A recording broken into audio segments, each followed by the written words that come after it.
Hey, hey, hello, and welcome. Congratulations, Hack, on being first, even though Jay thought.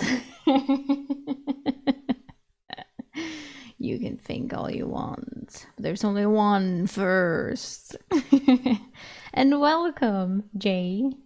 First time shatter. Hello, hello, welcome, welcome. Thank you so much for loving the wow wows. The wow wows. And a good day, Diamond Cat, as well. Hello, hello, everyone.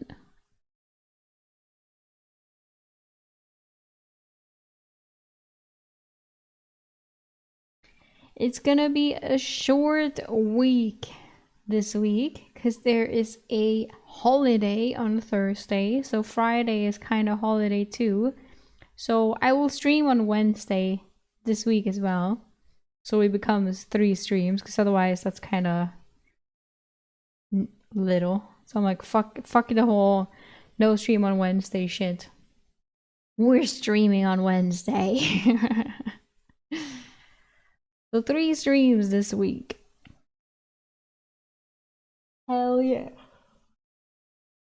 Next time for sure. I believe in you. I believe in you. You can do it.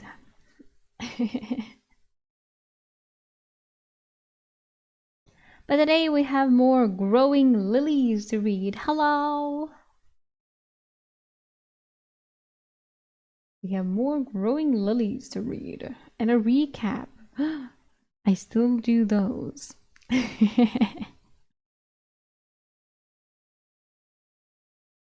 Do you know what the delay is with X-rated meta? I don't know. I don't know. I know that it's on a hiatus.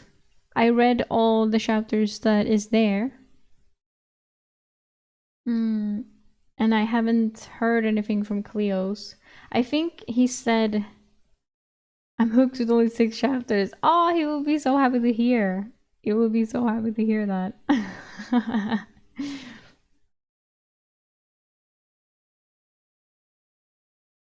Because let's see here. Because it should still be on hiatus.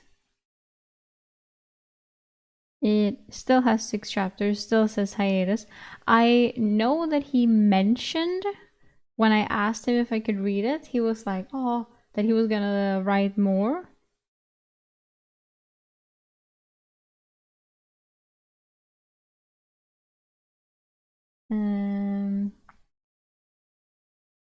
Where is he? There he is. Yeah, he took a break and then he said he should be back soon, hopefully. So that's all I know.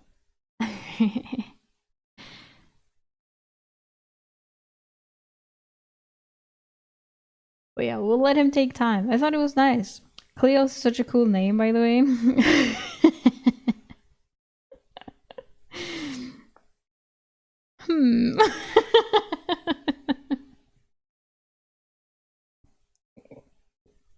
I agree.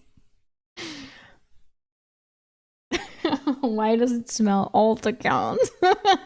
Yeah, look, the glaze is kind of.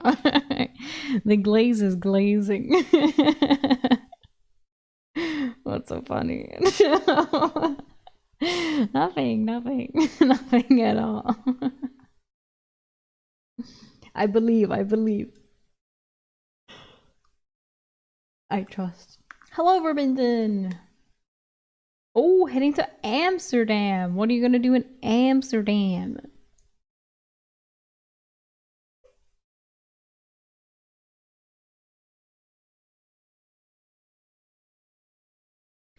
Amsterdam. You'll all thank me when you release more chapters. I will. I was like, Jay did this. School trip for 3 days in Amsterdam. What the fuck? Crazy. Okay. Sick. What can you do in Amsterdam? Are you gonna go to the Van Gogh Museum?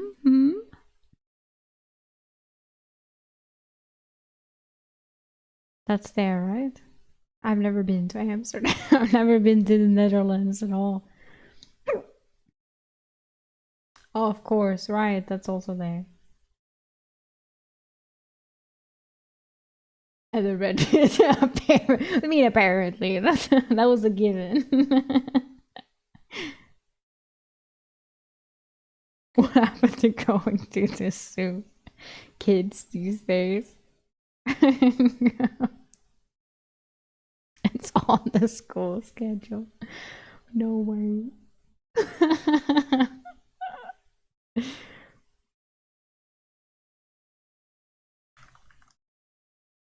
Amsterdam Red District. Damn.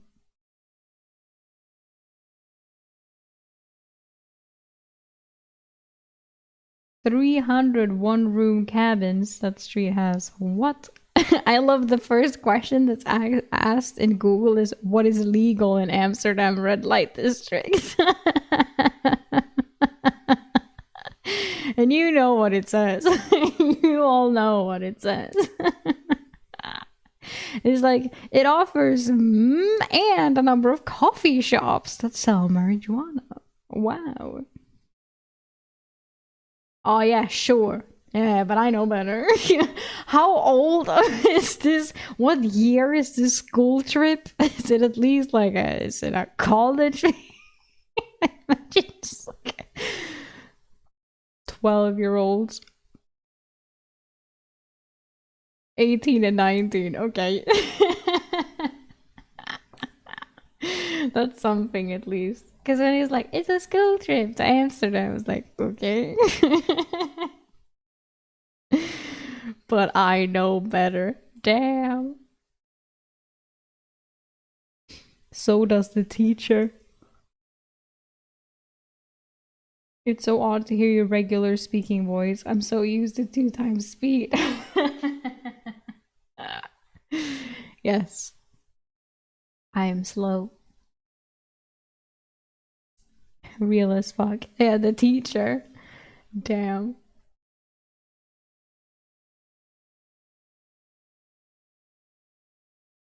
That's so funny. Imagine. I love what happened to the zoo. What happened to the petting zoo? The farm animals. No, we're going to the red light district. Okay.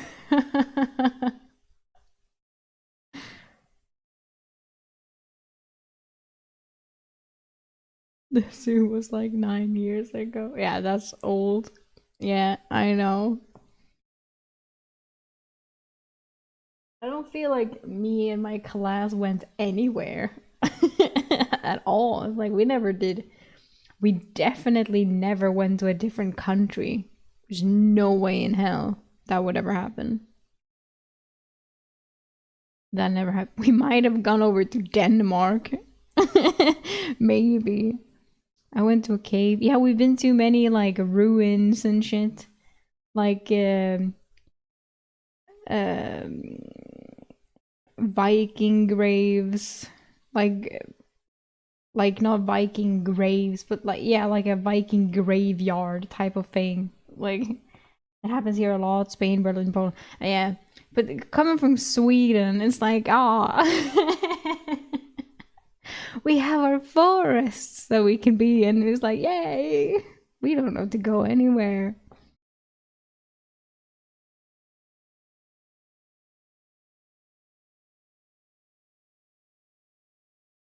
But since moving to Germany, I've heard it's like people move around a lot more here because everything is close, because everything is next to each other. And there's much more to do than in Sweden.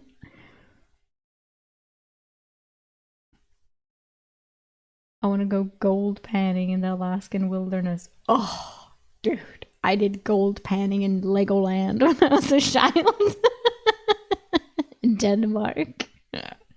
That's the closest I've ever gotten. I'm from the Caribbean, so we go to beaches to look at the wildlife. Holy! That's so cool. What you're reading? I'm sorry I interrupted the session with my school trip. We haven't started reading, so you haven't interrupted anything. But we are going to read Growing Lilies, starting off from chapter 11, because we ended with chapter 10. So we're going to read 11 to 15 today.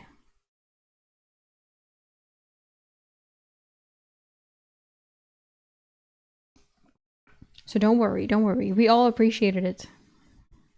I appreciated it. Rate Growing Lilies. Very nice. I like. My first trip to a beach had a beach. No way! Lenny stepped on a random piece of flesh. I thought it was a rock. I'm not a fan of beaches. Oh my god, no! I'm not caught up, but I don't care. I'll just hang. Well, you will get a little recap very soon from the last 5 chapters, since this is like, yeah, we've only had one session before this. So basically, an agoraphobic girl realizes that every human just poofed out of existence, and she's the only one left, from what we know. And her phone alarm sends her weird messages as if it's like sentient sometimes. Define agoraphobe. Agoraphobic is someone who is scared of, isn't it? It's scared of crowds and like other people, like doesn't like being outside with other people, correct? Like you're a shut in for real, you know? Agoraphobia involves fearing and avoiding places or situations that might cause panic and feelings of being trapped, helpless, or embarrassed. You may fear an actual or upcoming situation. For an example, you may fear using public transportation, being in open or enclosed spaces, standing in line, or being in a crowd. Yeah, it's like a phobia for public places. So all of us.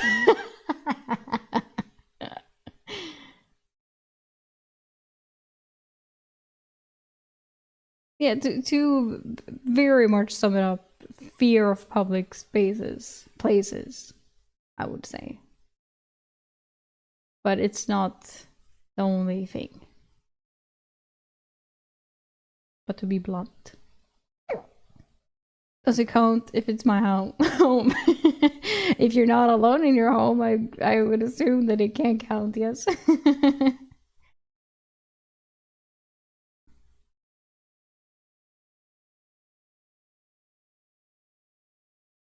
If it's my home. Okay, stretch. The yawn. The sippy.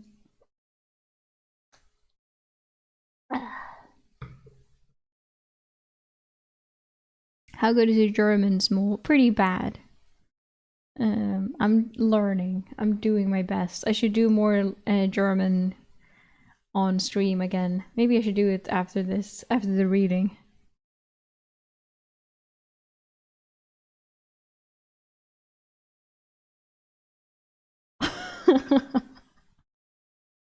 I have no fucking clue what that's supposed to mean.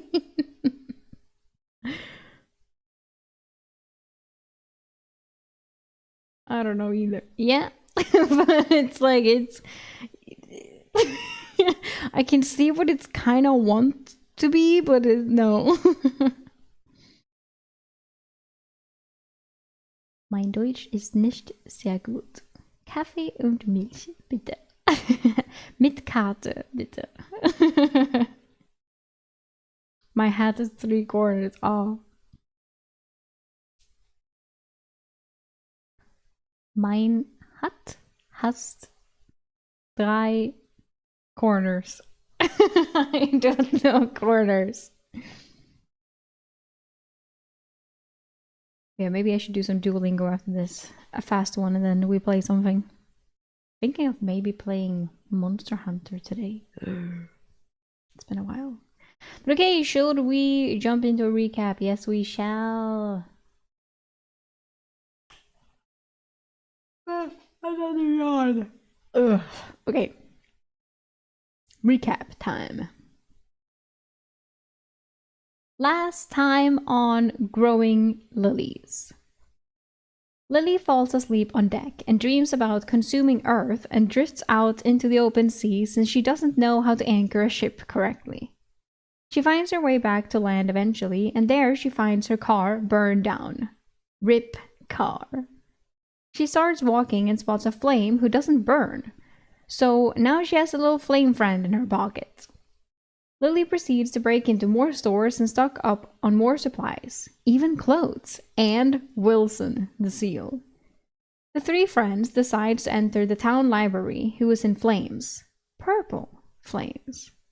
Inside, there's also green flames, which she decides to approach and starts demanding the flames to tell her how they work. But instead of answering, it pulls her in and burns her. She escapes and realizes that the flames didn't even touch her. Very weird. Then she feels that shit's about to blow, so she runs out to a car that she stole earlier and floors it, chased by purple flames. She escapes and looks back into a large, black crater behind her.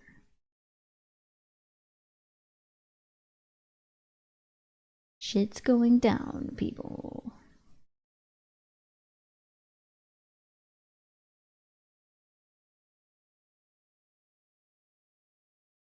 And that's where we are right now.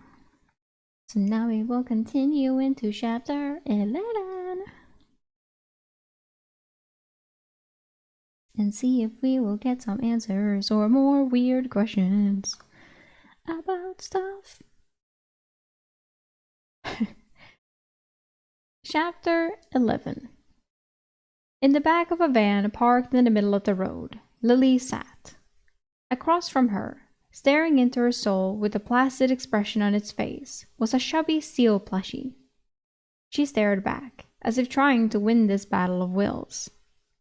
That was an explosion. The seal didn't reply. It exploded.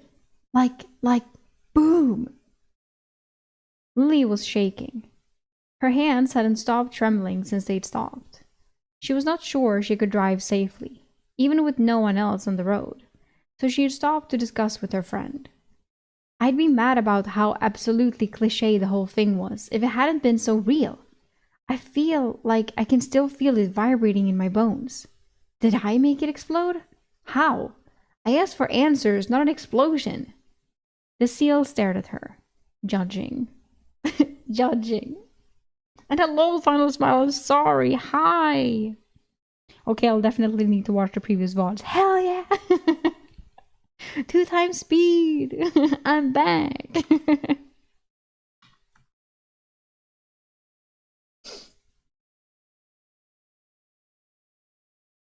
Okay, fine. I fucked around with supernatural shit and found out. That's my bad. But I'm still in distress. You could at least give me some sympathy here. Lily sighed. She was thirsty, but had already finished the one extra bottle she had grabbed. Her muscles didn't want to work. She was shaking half as much out of exhaustion as adrenaline. She was filthy, covered in ash and grime. She hadn't showered for days before the world ended, and she had done nothing but exert herself since. I need a bath, but I need to calm down before I can drive. The seal seemed to agree. Okay, she was projecting, but she felt like she needed to talk or she'd really lose it. Yeah, because talking to a fleshy seal isn't losing it. You've been with me through a lot already, buddy. We gotta give you a name. How about Stanley? Nah. George? That just makes me think of Costanza. Maybe something to commemorate this moment. Ash! Maybe something more positive and less cool. We aren't cool in this house, understand? Although we didn't look at the Rip Wilson, by the way. Now he's gonna get a real name.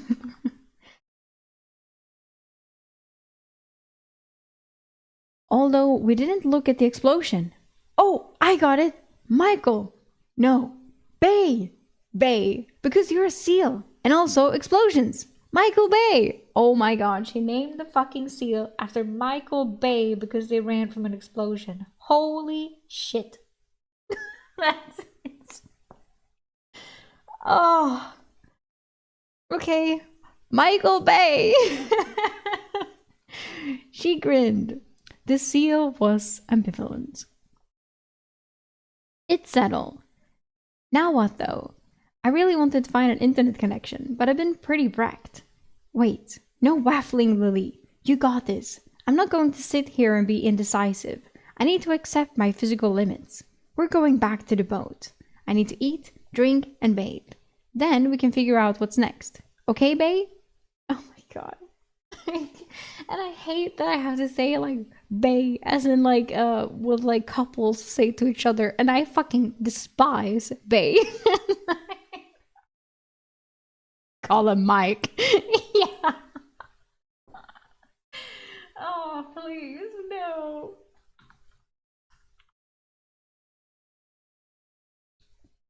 With that settled, she climbed into the driver's seat, setting the GPS to take her back to the harbor. She set off. The drive was very shaky, but she desperately needed to drink and rest. Lily parked next to the burned out shell of her first car. It felt a little awkward, but it was right in front, so she might as well. Climbing into the back, she collected her things. Bay, one of several clean seats of clothes, and her vase. She stopped. The ever-burning flame was out. She might have to rename it. Wait, no, more importantly, since when? She tried to remember. She saw it burning higher in front of the green flames. Why was it out now? Was it out for good? More like never-burning flame. Lily shook her head. Her mind kept drifting because she was a wreck, but this seemed important. I'll probably leave soon. It's 1 a.m. here. Rookie numbers, I know. Rookie numbers. Well, enjoy your school trip. You're not having the school trip. I'm sorry, Jay. Why did I say that? Because it has the same colors as your name. Well, thank you, Jay, for coming to the stream. You can also enjoy your school trip to bed. Oh, no. True soldier, yes. Thank you so much for staying up. I appreciate you coming to the stream. Thank you, thank you, thank you. And have a good night. She grabbed the vase and climbed out of her van. Oh well, she'd give it a careful examination. Maybe in the bath. But for now, it was time to return to her boat. She checked the ropes holding it to the dock to be sure nothing had changed. She wasn't sure she'd done the best job securing it, but it seemed to be good enough. No, it's too late. Red light district it is. Good night. Good night. Enjoy. Enjoy.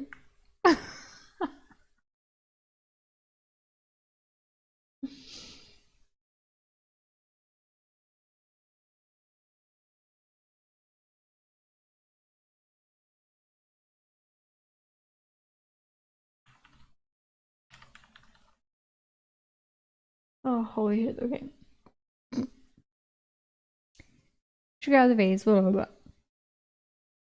Although, if a storm came in the night, she might want to work harder on it.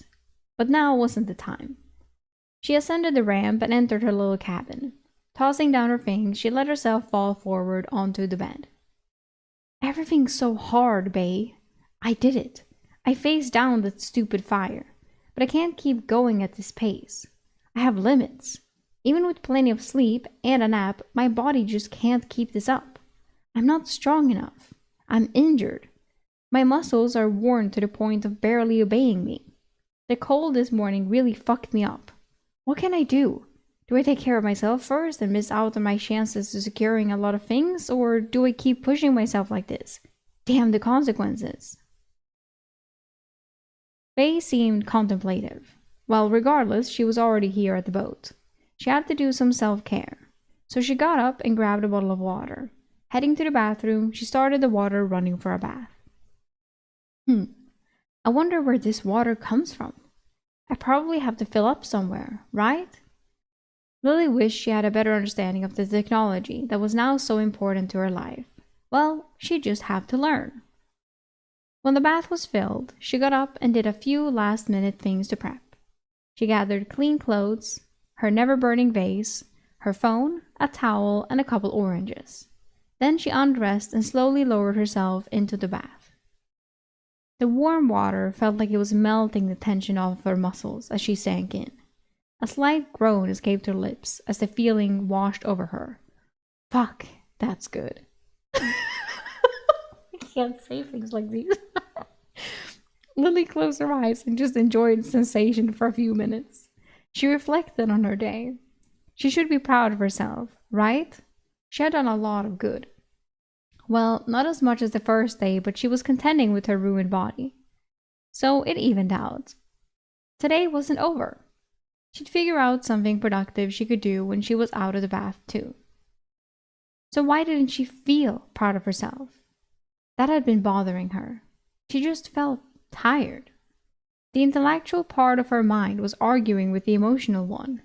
Intellectually, she knew she'd accomplished more in the last 2 days than she would have in a year if left to her own devices. Emotionally, though, she recoiled inwardly from even allowing herself to be introspective about her emotions. But if not now, then when? So she let herself sink into it. Emotionally, she just felt worn down, more than anything. She still felt hopeless. Sure, she had done a few good things. It was day 2. She was sure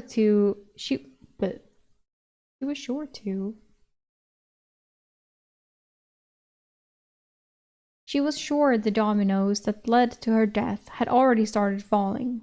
She just didn't see what horrible mistake she'd made would kill her yet, because she was incompetent. No, she told herself. No, that's stupid. She should be proud. If anything, she'd learned that she was actually very adaptable if push come to shove. Sure, she was a traumatized wreck of a human, but trauma did help sometimes. She felt weirdly like she was more suited for the end of the world than a simple shopping trip, in a way that had been proven. She could do this, even if it hurt. Even if it grounded her, even if it even if it grounded her. Even if it ground her down, and down until there was hardly anything left of her mind and body. So, why did she feel this way? Probably emotional exhaustion. At some point, she was going to have to stop rushing and emotionally process everything that had happened. Everyone was gone. Why didn't she care more about that? The stars were gone. A sickening dread filled her thinking about that. Nope, nope. Not ready for that can of worms yet. I forgot that the stars disappeared. That was also like, what the fuck? She jolted upright and her eyes popped open, stuffing those thoughts down as deeply as she could. Okay, let's focus on something else, huh? Yeah, something else. She turned her attention to the vase. Fuck. She turned her attention to the vase. She upturned it, dumping the little piece of wood into her hands and staring at it up close. It was definitely wood. It seemed surprisingly unburned, despite having been definitely on fire. A couple parts of it looked singed, but otherwise, it was just a piece of wood. So why was it on fire before? Why was it not on fire now? Maybe it reacts to the other fires. Lily stared at it. Okay, this and the green fire had been anomalies. Supernatural junk? Magic? Lily always had felt weird about the idea of magic. In some stories, magic is just an asshole that can make things happen without having to explain them. What kind of magic? That kind of magic was stupid. The other kind of magic, where everything adhered to a logical system of how it worked. Well, it was hard to even call that magic, right? You can use whatever word you want for it, but if it's a natural force that behaves in a predictable and observable way, then magic is just applied science to a system that isn't like the physics of our world, right? Yeah. If you think about it like that, I guess, yes. So, which kind of supernatural was this? Was random stuff happening around her that she'd never be able to explain? Or was this just a new set of rules this world now worked on? If it was the latter, she just needed to understand them. If she could understand the rules, she could work around them, or even use them to her advantage. Fine. She would believe in magic, but not as some mysterious, uncontrollable force. She would learn the rules. She would apply the scientific method, figure out how these anomalies worked, and then do good things with them. Like not exploding. Yeah.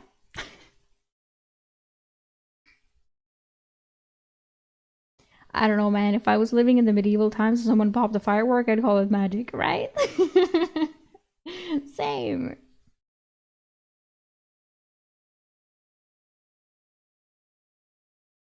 But right now she needed to focus on the wood. It wasn't on fire. Why wasn't it on fire? It had been earlier. She assumed the explosion had somehow made it go out, although that could just be a coincidence. Earlier, she had been able to see something in the air interacting with the green fire. Was that stuff important? Lily took a deep breath. Observation mode, activate. She tried to clear her mind and focus on seeing the world around her rather than being in her own head. Observe everything. Everything. Hell, some people got called witches for knowing how to do math and read. I was called a witch and said I should burn at the stake by a man at the bus stop once when I was little. Because when I was little, I was like, how old was I? Wait, I went to that school, so it depends that it means that I might have been 14, 15. I was waiting for the bus. My hair was colored red at the time. And then I sat down at a bus stop, and there was a man, an older man next to me eating an apple. And then he said, you know, people like you used to be burned at the stake. And I was like, what the fuck? I was creeped the fuck out. I was like, I just want to go home, please. Oh,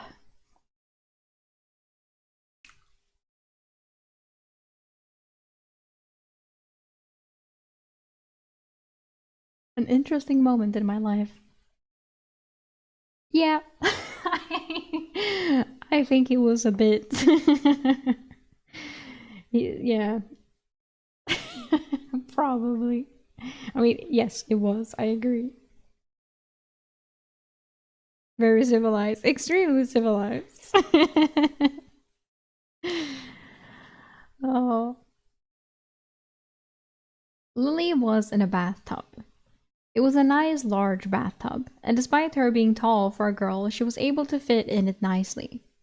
The water was warm, and steam was rising from it ever so slightly.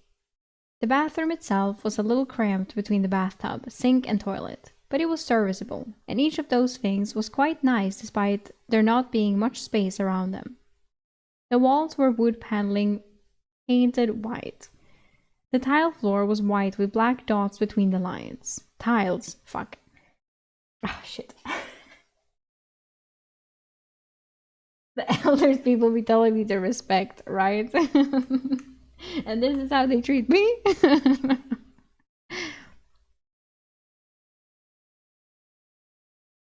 The walls were wood paneling painted white. The tile floor was white with black dots between the tiles. The sink was done in a modern minimalistic style that didn't particularly fit the rest of the room. Her clothes were laying atop the toilet, spread out for her to put on when she was done. The towel was on the floor next to her, with her phone resting on it, and in her hands was a piece of wood. It was small. She could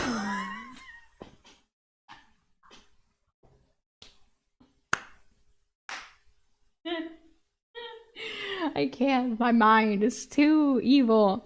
And in her hand was a piece of wood. What are you gonna do with this piece of wood? When you just described. Ah, oh, women are crazy. It was small. She could close her hands around it. Don't. It seemed to be an ordinary piece of wood. Was there anything abnormal about it? Anything at all? She dipped it in the water. It got wet. This is worse. Stop. She tried to tear a small piece off. No, she couldn't. But that was hardly conclusive. She was weak as shit and exhausted. What is different about you? She waved it over the bath water and caught something. It was very small, but she had a sense for it. She squinted. No, somehow it wasn't really sight that she was using to sense it. Still, she stared as hard as she could. Something was around the wood. She could tell. Something wasn't quite right about the air around the wood. Well, not the air exactly. Are you perchance an agoraphobe? I am perchance not. Sure, I'm not the yay. Let's go onto the streets of Berlin with the big one of the biggest crowds ever. Like, no, that's not. But I will not panic. But I will be like, please, I don't want to. I wanted to leave.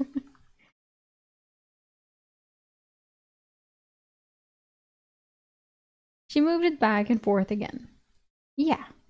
Then she moved it. It was a little easier to see, because the effect was around the wood, not just on it. Moving it made it change more than holding it stationary, so it was easier to catch. She continued waving it back and forth slowly. After a few minutes of this, she was pretty sure she could see it while it was still out. Well, when it was still out? What? Oh, hiccup. Oh my god.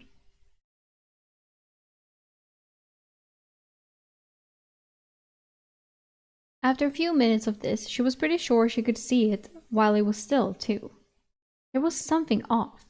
It seemed to be coming out of the wood, leaking slowly, like a gas leak, but one that stayed generally around the wood itself. It was more of a halo than a sphere, but it was hard to tell what angle it wanted to keep around the wood. Except there was one part where the stuff was just leaking off completely. Like a popped cell. It seemed to hold together around the wood, but not right there. There it was just leaking off into the air. It wasn't huge, and the stuff seemed to dissipate when it passed through there. Are you broken? Is that what happened?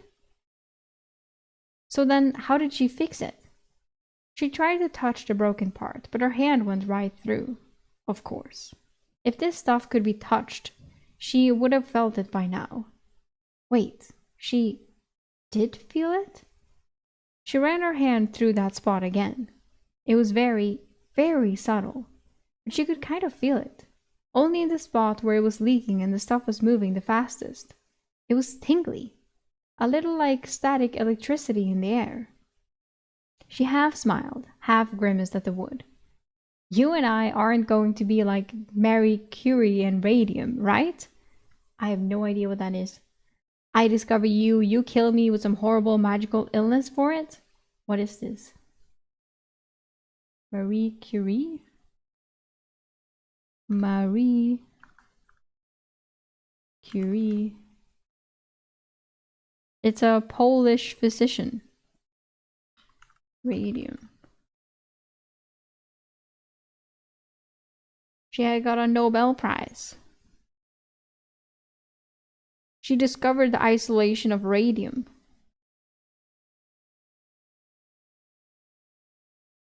Yeah, she discovered radium. What? Okay.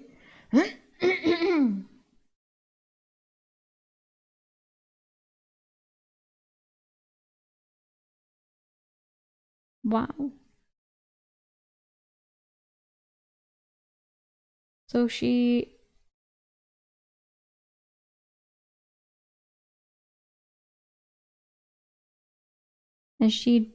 died in anemia. Probably because of all the radioactivity she got in her work. Wow. That's crazy. But understandable back then.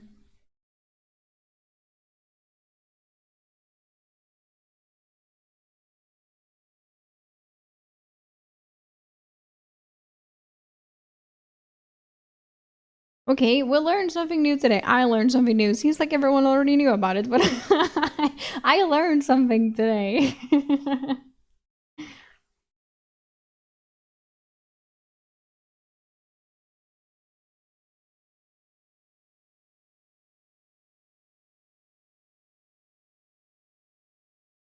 Okay, well. She focused and tried to pinch closer the bit that was leaking with her fingers. Nothing changed. So she shrugged and put the wood down on the side of the tub. Well, I don't have to figure out every mystery on day 2. Maybe I can find another spooky spot and try to repair you there. She sank up to her nose in the bath water. The water was starting to get cooler at this point, but it felt so good to be even sort of clean. This had been the right call. She would need to honestly think about what she could do with the rest of her night that wouldn't damage her body. If she hurt herself too much, she was going to ruin her chances of survival, preserving knowledge aside. She grabbed her phone and decided to do one last thing before getting out of the bath. Carefully holding it so that it wasn't over the bathwater, she popped open YouTube and looked up how to anchor a boat.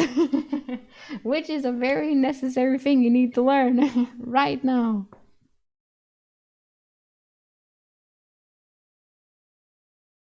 Now clothed and sitting on the floor, no, but she could have, but she isn't. Now clothed and sitting on the front of her boat. Bow? Lily held her head in her hands. She glanced at her anchor, now deployed properly. Well, mostly. To get it set properly, she would really need to unhitch the boat from the dock, but now she knew what she had done she had gotten wrong. You were supposed to give it a lot of slack, not none. Also, usually you threw the boat in reverse and gently pulled back until the anchor caught on something. That way you knew it was set, and the slack prevents it from being pulled ever so slightly off a ledge and then not anchoring you to anything, if not never go back to a point that's shallow. What the fuck did I just read? I have to redo that. The hell? The way you knew it was set. No. That way you knew it was set, and the slack prevents it from being pulled ever so slightly off a ledge. Fucking shit. This sentence. That way you knew it was set, and the slack prevents it from being pulled ever so slightly off a ledge and then not anchoring you to anything if you never go back to a point that shallow. Last night her anchor had just been dangling into the sea, not touching anything. No wonder she had drifted. I'm so dumb. Ugh, okay. I know how to do it properly now at least. She opened her phone. What other knowledge do I need in this short term? It was 4 p.m. The sun would be down in about 4 hours. Already a few of the links she had clicked didn't work. YouTube was still up and running, but Google searches could be a bit spotty. The searches worked just fine, but the links, not so much. A couple of them had cached versions she could still access though. Besides, YouTube had been a very good resource. It was funny. She'd actually signed up for their premium service in the last hour. Why not? Money didn't matter anymore. It was automated, so it still worked. And no ads with the ability to download videos so they would be available for 29 days after the internet stopped working? Perfect. She'd been clicking through and downloading how-to videos for a huge variety of different things. How to install solar panels, how to maintain a boat, how to fill the freshwater tanks in your boat, how to pilot your boat, how to purify water, how to siphon gas, how to grow crops, how to milk a cow, how to care for chickens, and more. Anytime a thought occurred to her, she was popping open the app and downloading the first 3 results for how-to eggs. She would watch them later. Right now, she just had to make sure she had them. She should have done this morning. Clothes or no clothes, going out into town had been stupid. Her body needed to recover. She understood that a bit better now. The bath had been refreshing, but she could have caused permanent damage from overexhaustion or worse. If she hadn't been fast enough, that explosion would have killed her. Hello, Dridden. How to make cheese. How do I make cheese? That was very important to her. Correct.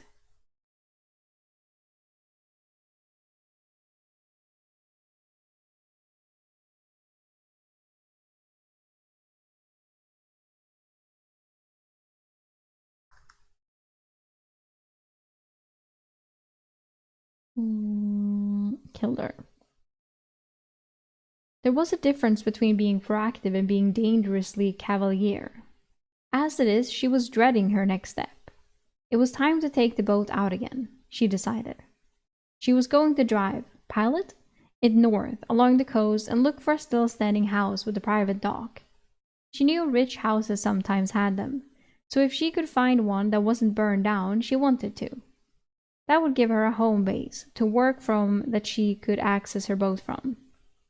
Then she'd scout nearby houses in whatever rich neighborhood it was to find one that had an operational internet connection. Or, wait, was satellite internet a thing? It was, right? She would look for a house with a dock and satellite dishes. They might still have a connection. Rich houses were pretty likely to have solar power around here too. All in all, it seemed like a good solution.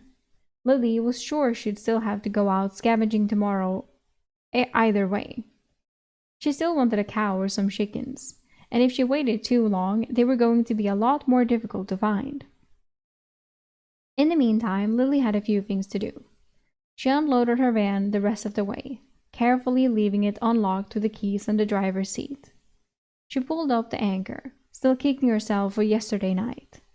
Then she headed down onto the dock to untie the ropes holding the boat there. That was quite a process. Would this be so annoying every single time, or would she eventually get used to it? As she was untying the bit from the back, she noticed something. The boat had a name. Well, most boats did, but she hadn't thought to check it before now. I mean, it wasn't really important, was it? Printed on the back of the boat was Beloved Lily. No way. Lily stared at the text. That was a coincidence, right? People named boats after women, so it was just a coincidence, right? Her stomach roiled. It's not a coincidence. Oh, I don't like that. Okay, think, Lily, think. How had this happened? We have magic. Even if she didn't understand the rules of it yet, supernatural things were clearly possible now. So what combination of rules had made a boat appear out of midair right when she would need it? That was a lot more complicated than an explosion, or a piece of wood that burned weird. A boat was a boat. But more than that, it couldn't have just been grabbed from her mind or something. She didn't know how it worked, or all the features it had. Not to mention, Beloved Lily. She would never have named a boat that. Not at any level of her consciousness. It was a silly thing to get hung up on in some regards. Really, the boat appearing at all was still a huge mystery. But something about this really stuck in Lily's mind. She had been willing to assume, at least for now, that she had conjured the boat somehow. But the boat having a name like this seemed to contradict that. She had been feeling beyond hateful towards herself when it had arrived. So, what gives? Well, she was sure she wasn't going to get any answers just from staring at it. So she finished untying it and went back inside. She grabbed her portable Blu-ray player and a few things to watch, and sat down at the captain's seat. Making sure her phone was properly downloading videos. Videos. Yeah. Making sure her phone was properly downloading videos, she started up the boat and carefully pulled away from the dock and into the harbor. She oriented herself north and accelerated to a nice, comfortable speed. Weirdness aside, she thought she was finally starting to get used to this. I'm not. There's happening things left and right. There's appearing boats. Is the boat sentient? Is the phone sentient? There are different colored flames that do different colored flame things, and people disappeared. The stars disappeared. She dreams about consuming the world like a bacteria. What is happening?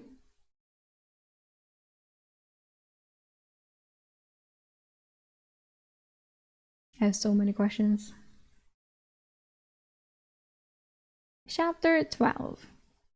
Lily sat in her captain's seat, with Vay perched precariously on the dashboard to keep her company. An episode of Friends was playing half-watched on the personal Blu-ray player set in the seat to her left. It felt silly, but seeing and hearing other humans really made Lily feel like she was a little more grounded.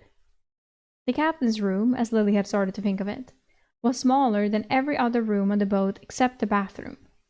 It had only 2 chairs and was perched up a bit higher than the rest of the cabin to get a better view. The front of the room was a nearly 180-degree view through windows, and on the dashboard there were live feeds to cameras around the rest to get a full 360. The seats were nice, but the captain's seat was obviously better. Lily thought whoever had made that choice must be a little full of themselves.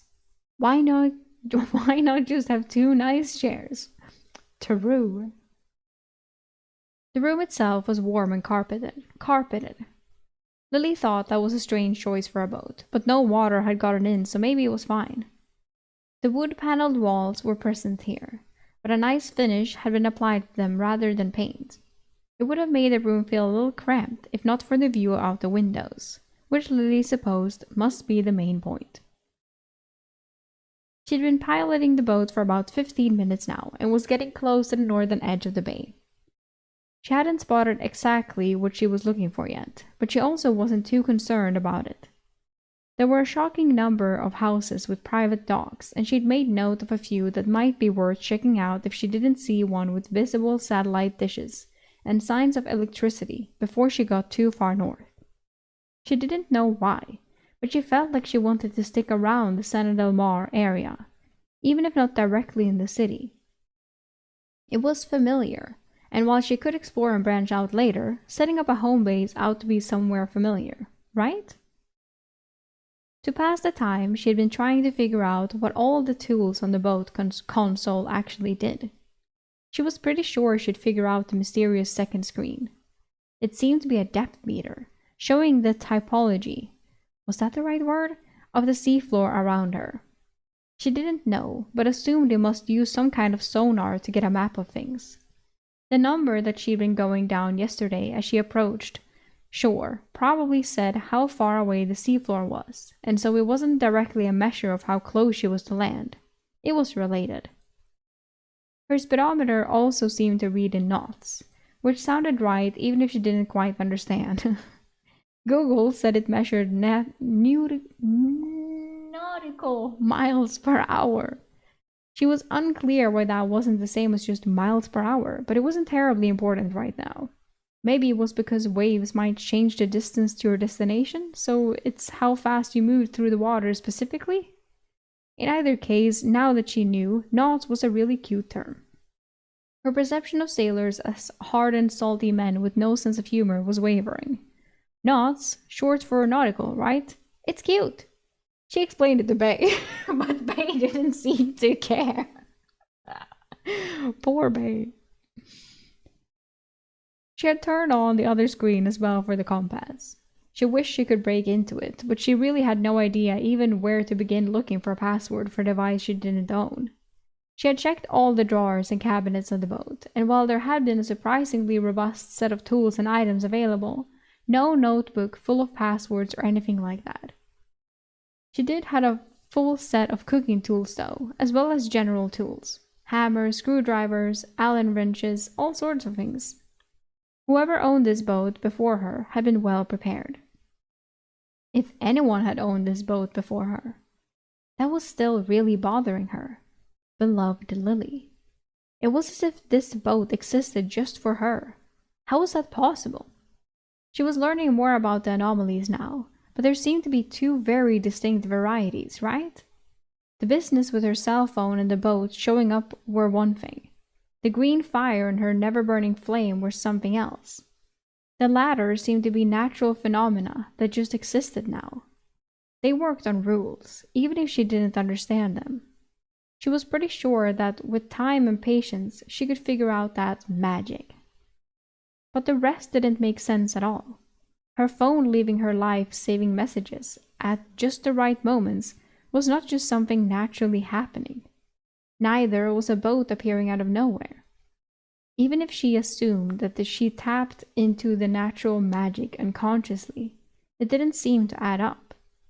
She wouldn't have known about events before they happened. Not to mention, the messages seemed to go against her direct wishes in the moment sometimes. When she couldn't get a boat, she hated herself so much she wanted to die. But the phone had saved her. The boat had saved her.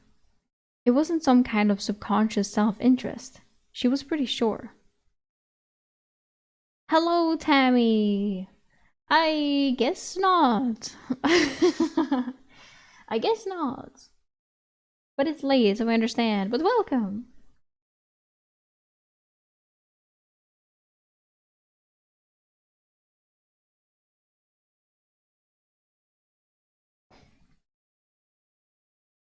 The boat had saved her, yeah. Plus, beloved Lily. Why did that bother her so much? It really stuck out. It was like an itch in her brain she couldn't quite get rid of. I think it's because it's the first thing I've found that I just can't square away as something that came from me. I would never think of myself like that, not in a million years. It was kind of sad when she said it like that. It's not like she hated everything about herself, but she dealt with self-hatred as a chronic issue. There was no layer of her mind that would have thought like that. She was very sure. So it was the first magical occurrence that she felt very clearly came from something that wasn't natural, but also wasn't her. The other obvious thing was right in front of her. She stared at the password screen. If she had conjured this boat, she should know the password. But she'd already tried all her regular passwords, and none of them worked. Hell, the little device had locked her out for 5 minutes. She had been watching the lockout timer tick down for a while now, and it was about to finish. Having gone through this train of thought, Lily was pretty sure she knew what it was now too. She just wasn't happy about it. As the display cleared, she reached over and typed the password. Beloved Lily. Because of course it was. The display opened right up. Lily let out a sigh. Of course. That didn't make her feel any better about this. The point of a password would normally be to keep intruders out, right? So why would it be the name of the boat? No, this was a checkpoint. She felt like someone was asking her, did you see my message? Did you get my gift? Did you see how I protected you?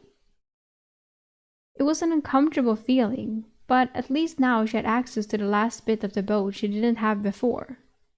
She clicked through the device using the touchscreen. It seemed to be running an OS like a phone, but not one she was directly familiar with. It had a number of apps, though, that seemed to give information about the onboard devices. Clicking on the one labeled Water Services, with an icon of a drop of water, she saw that it was basically what she expected. It said that the onboard tanks were 83.2% full. There was also a little bit that read that it was generating water somehow. She wasn't sure what that was about, but sure enough she saw as it ticked, tick, tick, tick, tick, tick. Shit.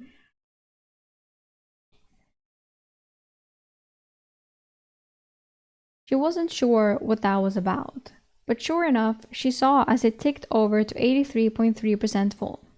So she wouldn't need to worry about refilling it? She might have to watch some kind of filters or something. She made a mental note to check into that later. Power services showed a very similar layout. She was generating power, and there was a battery capacity. It also showed the boat's fuel, which seemed a little odd to her because there was a fuel gauge on the dashboard. Maybe she could access this app remotely with a little effort? There were a lot of other apps here too. She closed her eyes and took a deep breath. Overwhelming. It was so overwhelming. What was she supposed to do? She spoke out loud, sure that she was just speaking to herself, but needing to say it anyway. Whoever you are, thank you for your help, but I wish you'd just identify yourself. I scare easy, you know? Maybe that's why the person do not want to identify themselves. The sun was getting lower in the sky, but ultimately that worked to her advantage. Lily was sure she would have missed it in the full brightness of daytime. She found a house that looked exactly like what she wanted. There was a large enough private dock she thought she could stop her boat there, and it was lit. A lot of docks had been though, and she was starting to think that the lights had individual little solar panels on them a lot of the time. This one included. But more than that, up the dock and some stairs, nestled up in the thick tree cover, was a house. The lights were on, otherwise she was sure she would have missed it. And there, on top, barely peeking into view, was a large satellite dish. Lily decided that it was time to check it out, and if this wasn't good, she would still stop here for the night. No sense driving her boat around at night, when she wasn't really sure what made it safe or unsafe, or what precautions to take. She was dreading docking her boat, but it was actually a little easier the second time. The dock... No.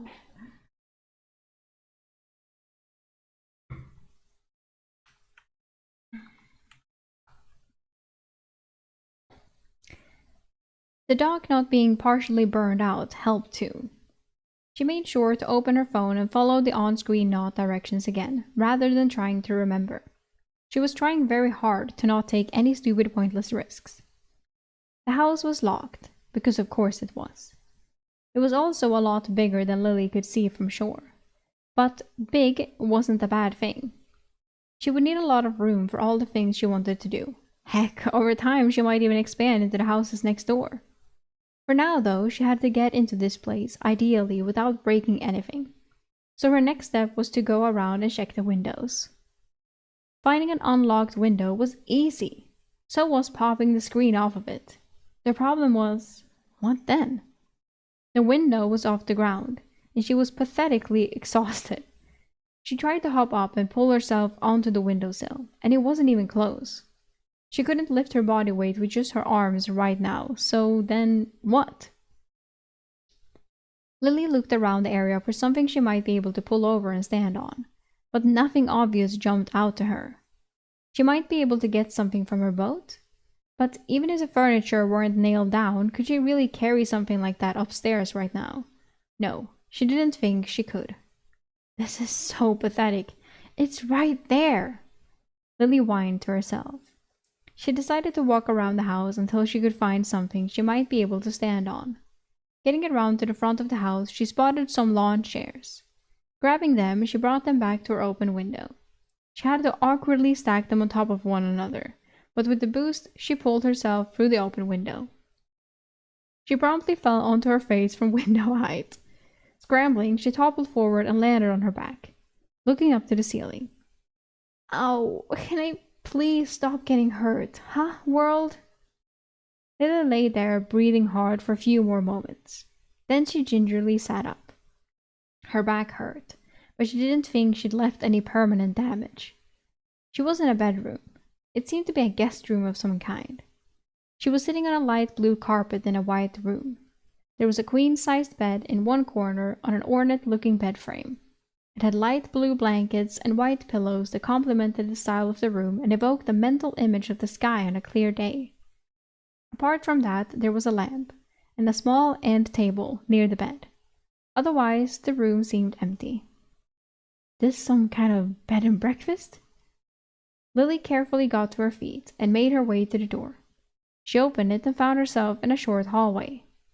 To her left was an open area with a door that led outside, and directly across from her was a small bathroom. No shower or bath, but a toilet and a sink with a counter. Given the things on the counter, it seemed like it was mostly used for applying makeup. Lily knew almost nothing about makeup. Lily went into the next little room and unlocked the door. Then she headed into the house proper. This was apparently a very small little area because taking a step into the main foyer was shocking. It was at least 30 feet from wall to wall, with a huge staircase leading up to a second floor. The door into the front yard was there, so Lily unlocked it and moved on. She was thankful the lights were all left on, otherwise she'd be getting a little scared right now. Behind the foyer was a massive room that had an open view into the kitchen, as well as a huge TV on the far side with a couch in front of it. Lily immediately got a little excited. It was like her own little personal theater. Geez, rich people are something else, but I can't complain now. Across the room was a sliding glass door that opened into the backyard, and she could see the path down to her boat from there. So Lily approached it and unlocked it. Then she went down to her boat and grabbed a few things. A laptop, one of the external hard drives, a few flash drives, and her phone. She headed back up into the main living room. She wasn't totally sure that's what this room was called. Heck, it included a kitchen. But she decided that's what she would call it. Sitting down on the couch, she popped open the laptop and searched for a Wi-Fi signal. There was quite a strong one. Password protected. Ugh, of course. She would have to track down the Wi-Fi router and do a factory reset or something to get in. Unless these people had a sticky note with the password or something. Fortunately, it should be in one of the central areas of the house, so she went looking.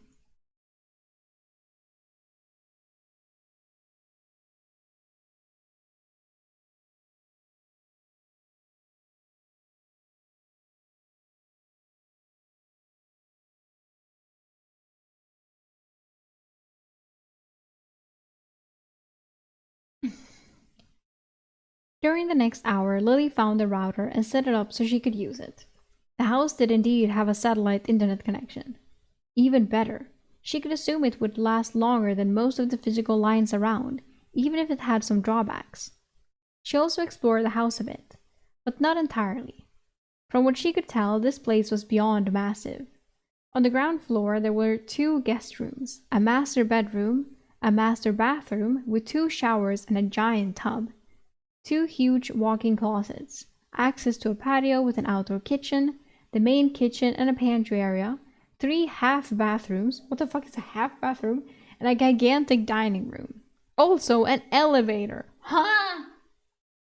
She briefly went inside to check it out, but decided not to go anywhere. Stairs were better. If something went wrong, no one would come to help. Yeah, fuck, I wouldn't get close to that elevator. Stairs, please. There was one thing that bothered her a bit. The elevator had a basement button, but she couldn't find a door that led down there. That creeped her out big time, so she decided she'd explore it some other time, along with the second floor. Honestly, I can afford to explore my big spooky mansion during the day, can't I? With that, she set her laptop up to be downloading things. She had a lot queued up. Media ripping software, a couple of her favorite shows and albums, tons of books from Audible, Microsoft Visual Studio in case she needed to do some simple coding, and a bunch more. Or she's a coder, she's a programmer. When she was satisfied that she had yes. When she was satisfied that she had at least 12 hours of download time ready to go though, she went back to her boat. She didn't know why, but her boat felt a lot more safe and securing than the big mansion. So when it came time to relax and retire for the night, she went right back to it. She chanced I can't speak. She chanced a glance up at the sky, and swallowed the dread that filled her upon seeing there was still no stars. She really, really didn't want to think about what that meant. Was the rest of the universe gone? Or could she not see it? Why? She didn't want to think about something that could affect the entire universe. It was too scary. She focused on getting down to the boat in the dark and closed herself in her little cabin so she wouldn't have to think about it. She set up her little Blu-ray player on her bed, gathered Bay up and found a good spot near her pillows despite the ash still coating him, and retrieved her Switch. She also took a moment to grab some food. It had been a long day. But she had bowls, cans of soup, and a microwave, so she opted for that and some fruit. Not exactly a dinner fit for a queen, but it would keep her nourished for now.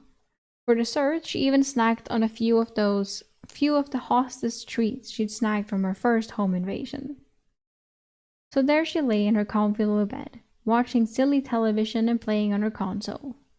It was a stark contrast to how she'd ended her first day, asleep on the little couch and then outside on the deck of the boat. She was still a mess, and there were a lot of questions to answer. She wasn't out of danger completely yet, but she had worked hard today and things had gotten marginally better. That counted for something, right? Right, and she didn't even cry. She didn't cry.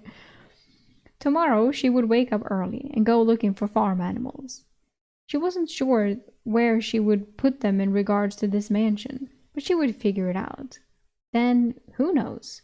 Maybe work on figuring out this magic stuff. She was starting to get sleepy, but she enjoyed the sound of her little show playing, so she left it on. Good night, Bay. Bay returned her look gently. Lily drifted off to sleep. Oh, damn, we have author's note. Author note. We've just passed 1,000 views here on Scribble Hub. Thank you all so much for reading my work. It means the world to me. I've really been putting my heart and soul into writing it. The positive response I've received has been far away more than I ever imagined. From here, I'll continue to do my best to put out the best story possible. By the end of today, I will have finished writing 1.18. 1 point? I've been working very hard, and I just want you all to know that there is a lot more of this story to come. Yay! Now that this platform is caught up with the up-to-date chapters, you can count on chapter 3 times a week moving forward. Tuesday, Thursday, and Saturday for the foreseeable future. I don't normally like doing calls to action, but this is how our little internet world works, so if you want to support me financially, please consider giving the story a rating, a review, or share with anyone who might like it. I appreciate you all. Thank you! Thank you!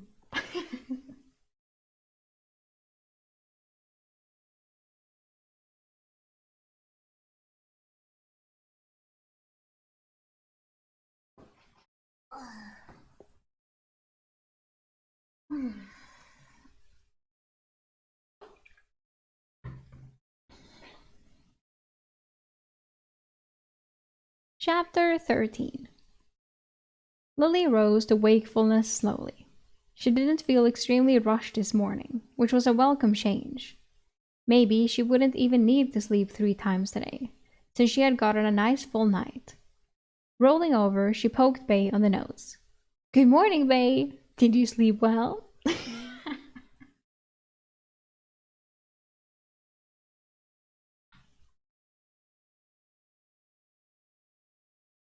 He seemed well rested. And dirty. Very, very dirty. Bay was still coated in purple black ash from yesterday, and it had gotten a bit on her blankets as well. But Lily didn't care. She could clean up later. For now, she was just grateful to be finally in a good position to start a day. She rose from bed and headed into her little kitchen. A big bowl of cereal and an episode of her new favorite, only accessible, sitcom later, she was feeling more ready.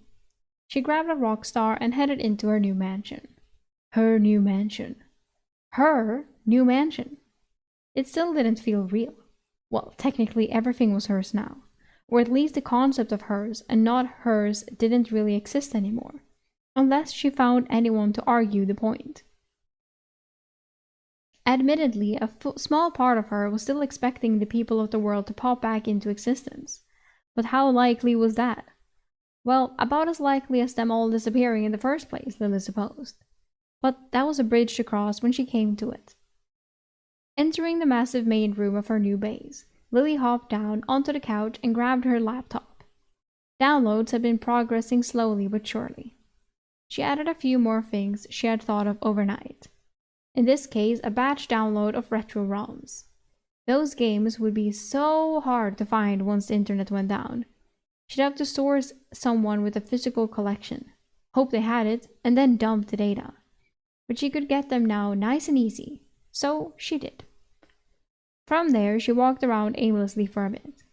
There were big solar panels on the roof, but she was hoping she would find a display that would show how much power was being used.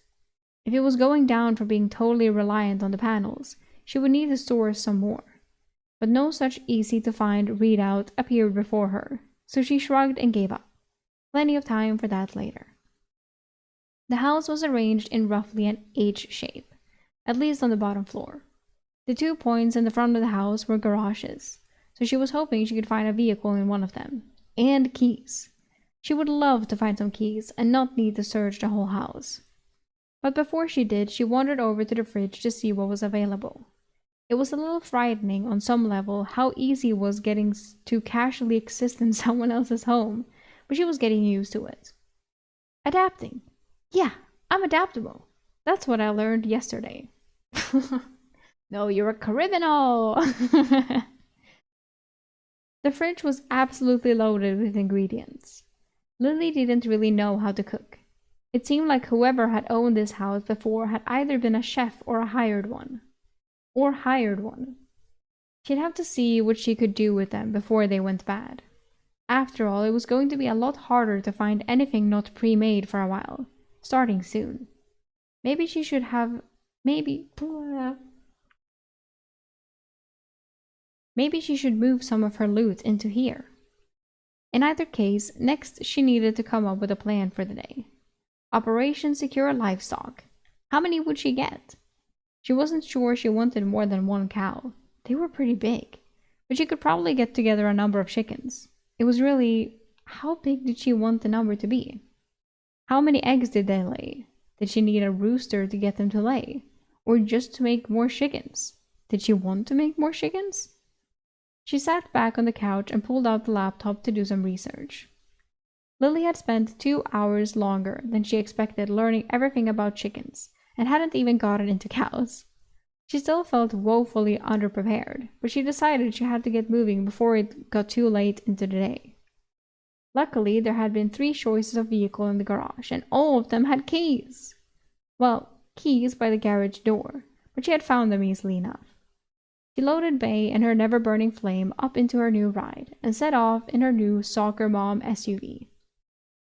She had a decent idea of a rural area to check out, but she wasn't really sure what to expect when she got there. It was only a 45-minute drive, though, out to what she understood might be vineyard country. At least Google told her there was a vineyard and a couple ranches, and that made her think it must be a wealthy farming area, which is just what she was looking for. How is she gonna transport the cow and the chickens? In the SUV? Like, what's the plan here? Or is she also gonna take like a tractor with like a fucking, you know, with the that has a, I don't know what it's called, like with a ramp thing. I wonder.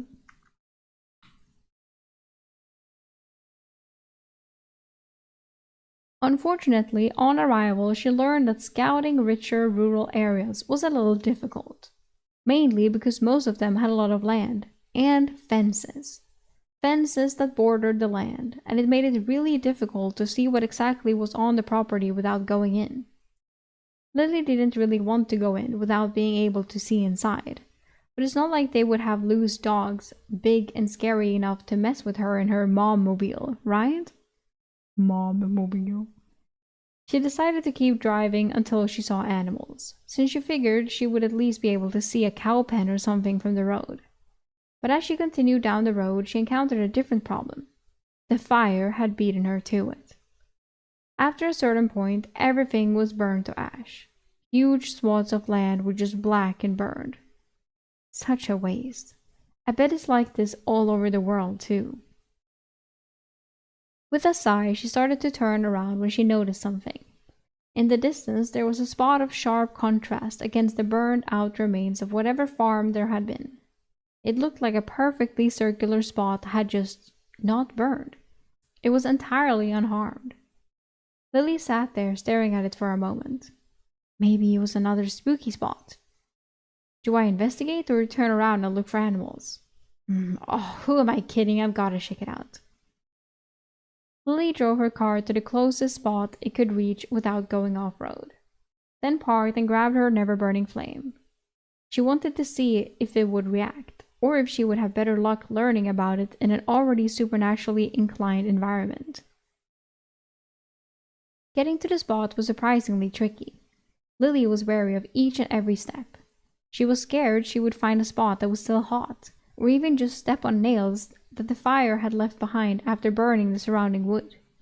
She couldn't even tell where things like fences had been, except in the areas where they used metal posts. Even those looked twisted and burned somehow.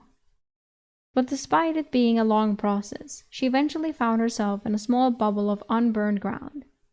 Nothing else seemed immediately supernatural, but the grass here was still a vibrant green, and there was even a tree. The whole area was maybe 20 or 30 feet across. She'd expected to find a glowing rock or an unnatural fire, or well, anything really. But it just seemed like the fire forgot to burn this spot down. She'd almost conclude that some natural land formation had protected this spot, or something like that. But it was a perfect circle. Crop circles. Aliens. Lily wandered to the center of it and sat down, putting her never-burning flame in front of her. What do you think, little buddy? She stared at it, trying to see the strange halo of stuff around it. She really needed a better word for this stuff. She was trying not to use mana because some part of her still balked at the idea that this was magic and not some new realm of physics meant just for her. Ah, screw it, it's mana. Unless it turns out to work super different from that. There's no one here to judge me. I can call it what I want. She focused and tried to look for the mana. It still took her a second, but it was a lot easier now that she was getting more practice. Could she actually see it more clearly, or was she just better at noticing? She shook her head. Focus. Right. The mana was flowing around the little chunk of wood, same as last night. But the broken spot seemed a little different. Instead of mana flowing quickly out of the circle, it seemed to just not be flowing there at all. Did it finally run out? That seemed unlikely, because the circle was still made of the stuff, right? Lily leaned forward and tried to look over.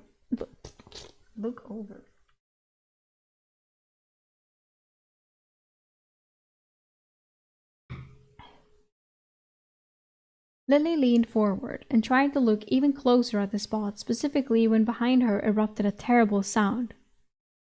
Woof. Oh, like a dog? Dog? Lily screamed and scrambled to her feet as quick as she could. She spun to face the horrible beast that had made the sound, and it was a puppy. Hey! A large, white, fluffy puppy. Like a Siberian. No, not a Siberian. What am I saying? What are they called? Maybe a Malamute. Maybe a. Fuck is it called? The fluffy clouds. Oh my god. What is it? Oh, I forget. What are they called? I should know this. What are they called? Fuck. Now I have to look it up. A Samoyed. Yes, yeah. I didn't even have to look it up. Yes. Okay, a Samoyed. I wanted to be a Samoyed. They're so cute.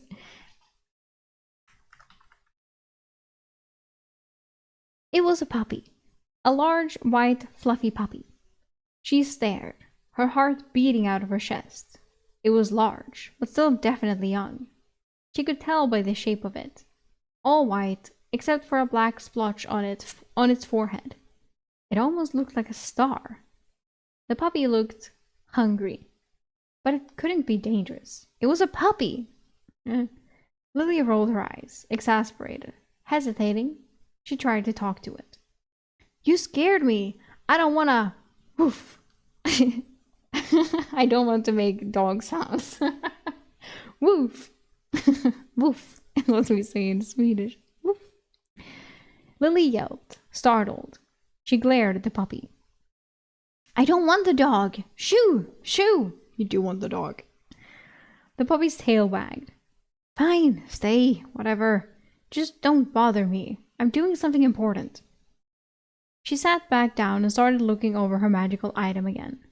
Sure enough, the flow of mana had just stopped. It had been like a gas leak last night. Maybe it was that the pressure here was more equalized. Was mana pressure even a thing? Maybe spooky spots just had more. She frowned. A white noise. No, but a nose. A white noise. A white nose found its way into her field of view. Lily glanced to her left and instantly got licked right in the face. Ew! She pushed the dog away. Leave me alone! This is important! Important! You understand? Go frolic in the... She glanced around. Ash! Okay, just sit there and don't bug me. The puppy stared at her in confusion, but eventually wandered slightly further away. Lily turned back to what she was doing. She dumped a piece of wood out of its little vase holder and into her hand, and willed herself to understand how it worked. If the mana really was more dense here, this was definitely the spot to do it, right? Well, that was an assumption, but Lily thought it was a good one. Now that it was in her hand here, she did feel like she could sense a little more. She definitely couldn't see anymore, but holding it, she could just feel it. She felt like she could sense its shape. Not the wood, but the mana, the magic. 2 concentric circles. The inner one was made of 3 nodes. The outer one was made of 5, but one was broken. Each one had some kind of something in it. A rune? A glyph? Something like that. She wished she had brought paper. It wasn't exactly written, and yet, sitting here, she had a clear image of what it would look like on paper in her mind. She wasn't clear on what the symbols did exactly. They seemed to be each describing a different part of the magic, though, like a simple scripting system, or circuit board, or Lily wasn't sure. But she felt like she was finally getting somewhere. 2 circles, with this mana stuff flowing through it and reacting to the things in the nodes. Okay, that was simple enough. Now, how did she figure out what they each actually did? How did she fix the one that was broken? She could sense where it was broken now. The thing inside the node was fine, but the circle and the node itself had shattered there. She had the rest of it to reference though.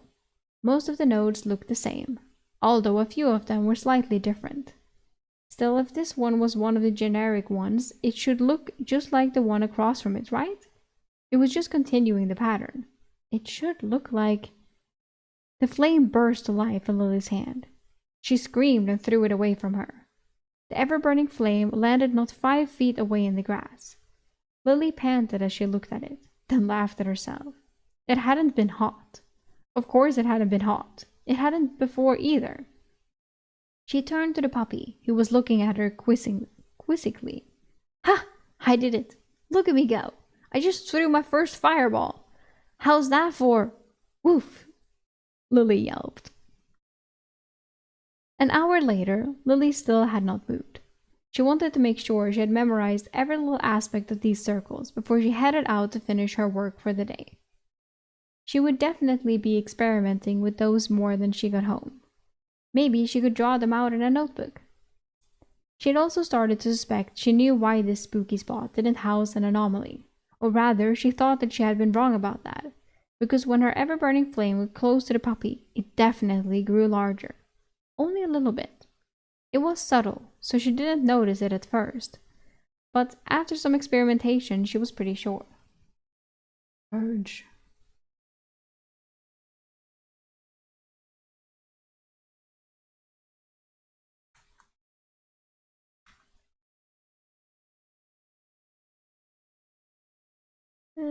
Pretty sure.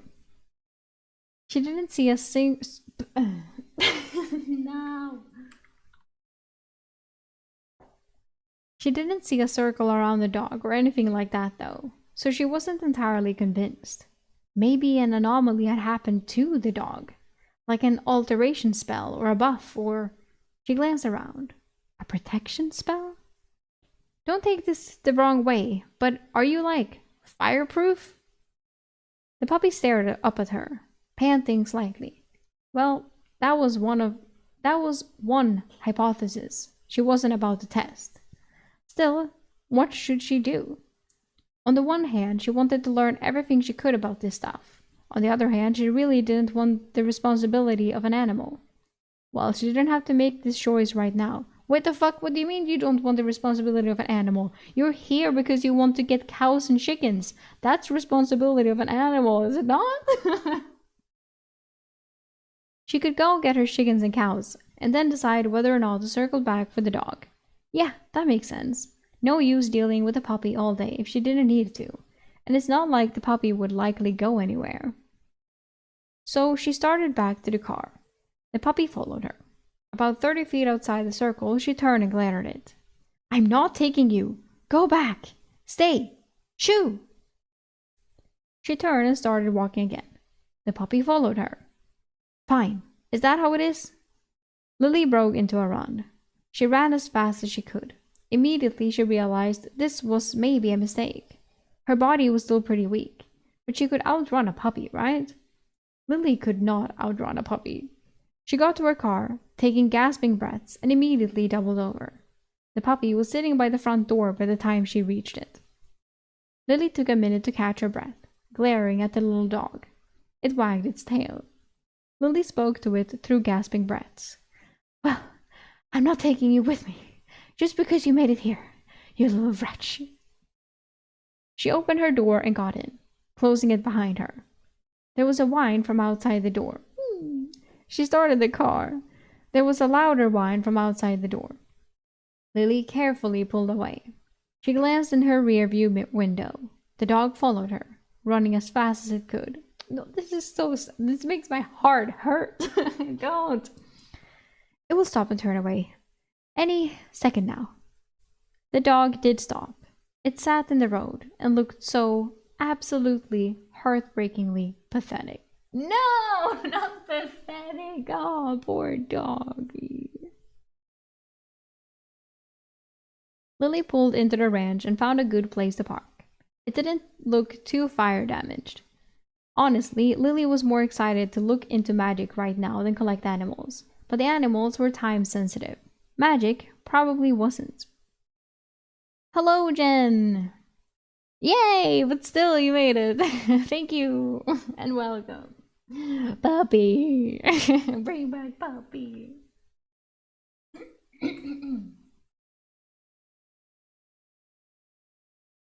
Come to think of it, where am I even going to put chickens in the car?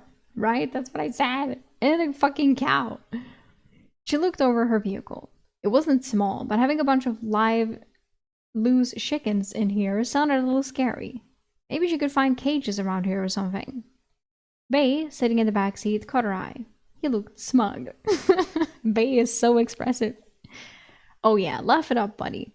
I'm the one who has to clean you up if chickens poop on you, so you better be hoping I'm less tired tonight. You could at least give me some Woof! Lily yelped. The puppy in the seat beside her, carefully buckled in, wagged its tail. No way! Magic puppy! Who's looking pathetic now, huh? Hell yeah. Puppy acquired.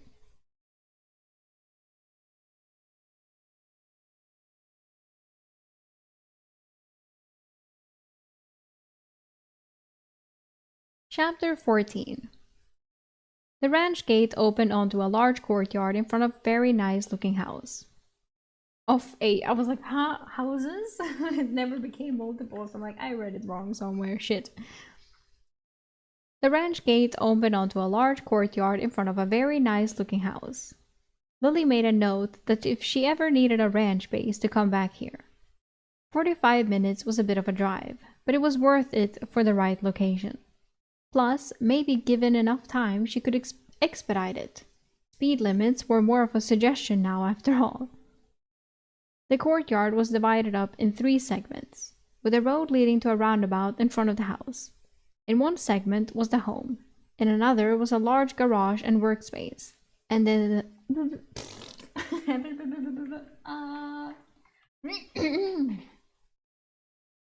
and in the last was animal pens. A whole lot of them from the looks of it. In the front were horses, which were decidedly not what Lily was looking for. She thought she could see sheep from here too. Not that she needed wool. Yeah, but sheep are so cute. The animals all seemed to be doing more or less fine. Lily suspected that they had a surplus of food and water, and were just living as if humans had decided to leave them alone for a while. Lily got out of her car and let the dog out too. If it wandered away, she'd know to come back here or the other spot to find it. Also, now she wants the dog. But she suspected it was set on following her, so she didn't worry too much. Instead, she was focused on the task at hand. She wanted chickens. And a cow. Eggs and milk. Staples. Although, if she was already here, she might consider finding all the food and water stations for the various animals and filling them up too.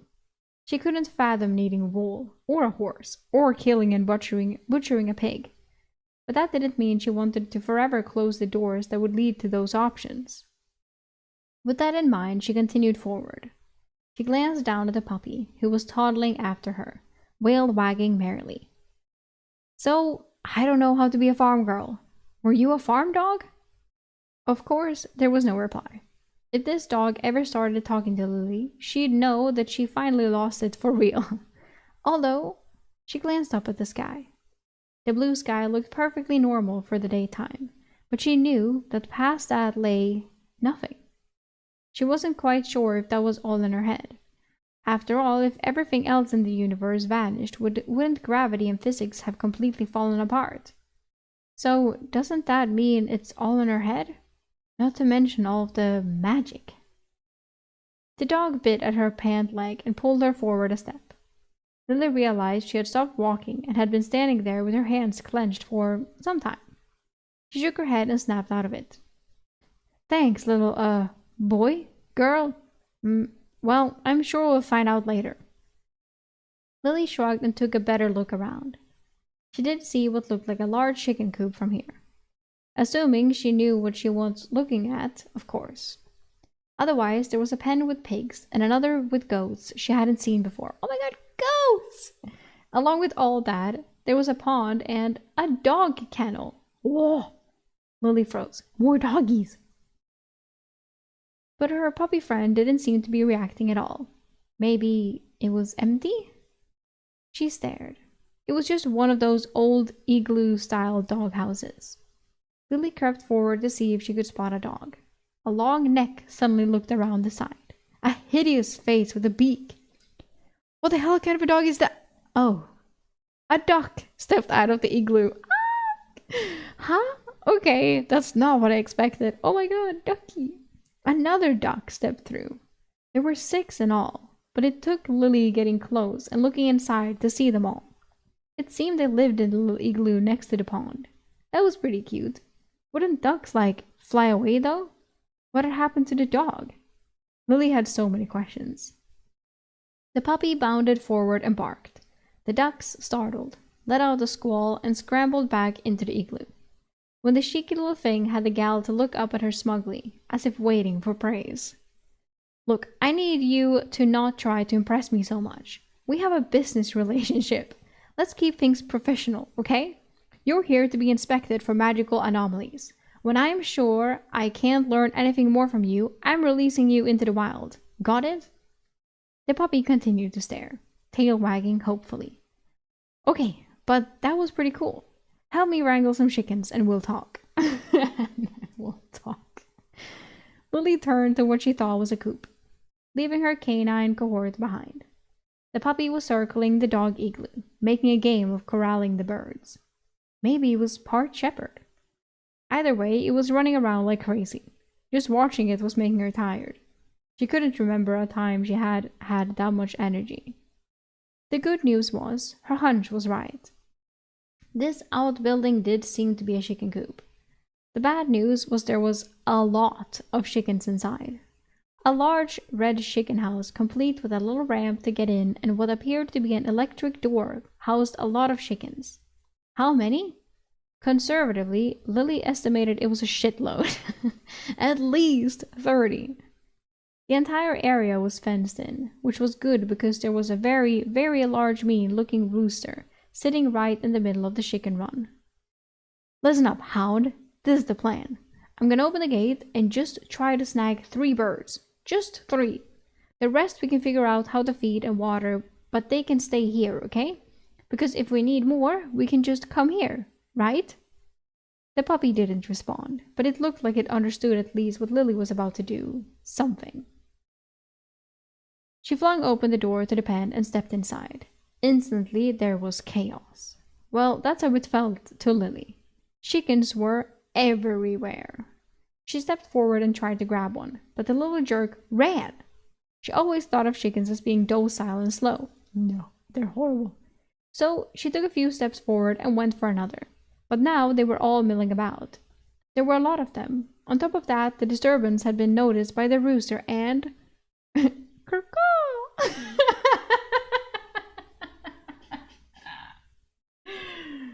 Yes. So I won't make dog noises, but rooster noises. A loud, piercing shriek came out of the rooster's mouth.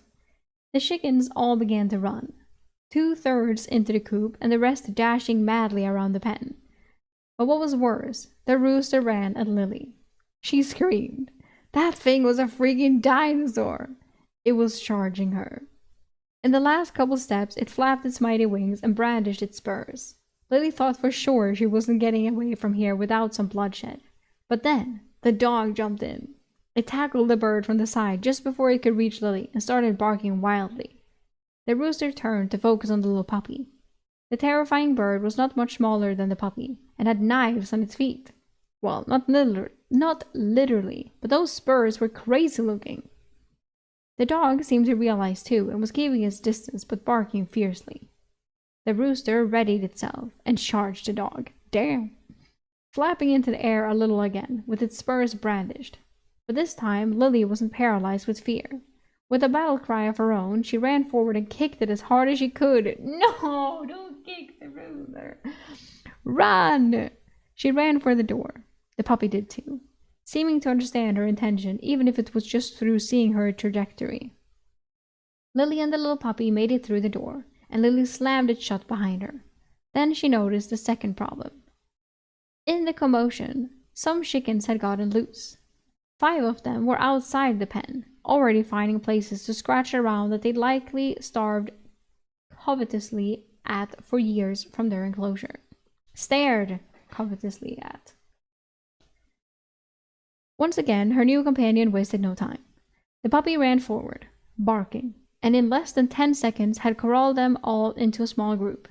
Then it sat and stared at her, wagging its tail and clearly waiting for praise. This time Lily couldn't bear to remain aloof. She reached down and pet the puppy's head. Good, good, whatever you are. You saved me back there. I guess you're not so bad for furball. The puppy looked way too pleased with itself. Lily turned her attention to the chickens. She was shaking a little, so she took a deep breath and steadied herself. Then she reached for the nearest bird. It started to move, but the puppy circled around the other side and gave it a bark. Lily smiled. Smart little thing. This time, when she reached, she successfully grabbed a chicken, which led to her next problem. She was now holding a chicken. She didn't know how to hold a chicken. The bird was crowing and flapping its wings, flailing in her grasp. She barely managed to keep a grip on it, awkwardly holding it far away from her body as she headed over to her car. It was a struggle to get the back open, but there was an area behind the back seat and she shoved the chicken there. What is she gonna... Yeah. The whole ordeal was a process, but soon she had 5 chickens in her car. It was more than she'd thought to get, but she didn't want to leave any outside the fence, and she definitely was not opening it back up. Not without sleeping gas or something for that stupid rooster. Did sleeping gas actually exist, or was that a TV thing? Then Lily had another problem to face. How was she supposed to transport a cow? Yep, you should think about these things before. She had seen where cows were at this point, and it was nice and easy to get to. But how did she make one move? How did she get it into a vehicle? Did she need a pickup truck? She didn't want to switch cars. Yeah, because now she has chickens in her car. Lily went to look around the ranch. She found what she thought must be horse trailers in a barn-looking building. Okay, yeah, if anything, she could get like the thing you have for horses. I don't know what it's called in English, but like, you know, with the, like how you steer a horse. Basically, you can put a lead on the cow, and you can tie that to the car and go very slowly or something. I don't know.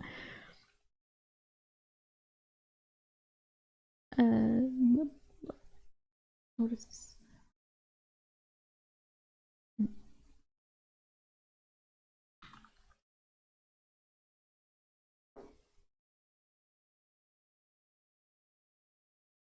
Lily went to look around the ranch.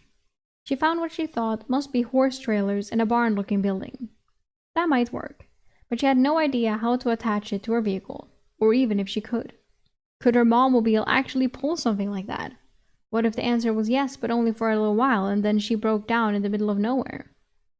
On top of that, even if she did it successfully, being on an actual ranch was making her rethink the plan of having a cow in her front yard.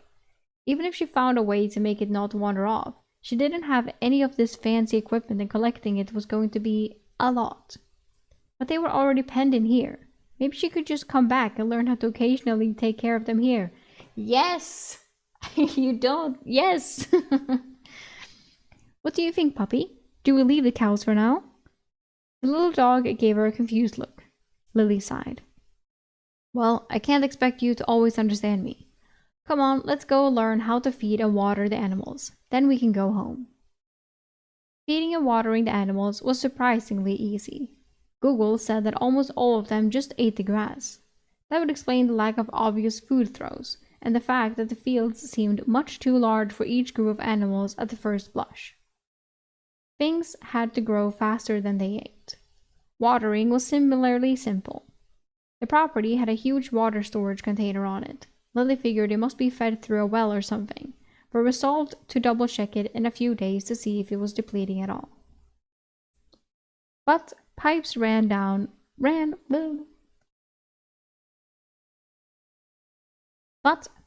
from all over the property and automatically filled animals' water. Andy.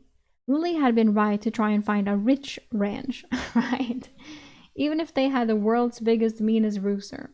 Really, the only complication she had run into was that she hadn't known what an electric fence looked like. Lily now knew what an electric fence looked like. She also knew what one felt like. So with the animals taken care of as best as she could understand, she loaded her companion into the car and started the long drive home. The ride home was turbulent.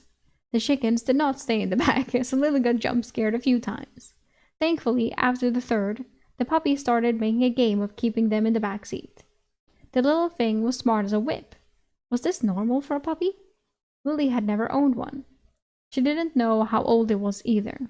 It was clearly not a newborn, but definitely not an adult yet either. It still had that puppy-type shape. I really should think of something to call you. Just puppy or dog feels pretty weird, but I don't know if you're a boy or a girl either. I guess it doesn't matter. Humanity is gone, so gender norms are out of the window too. She hesitated. That still felt a little weird. Well, the weirdest part was really that Lily was getting used to it. That was uncomfortable in and of itself, but she shrugged it off for now.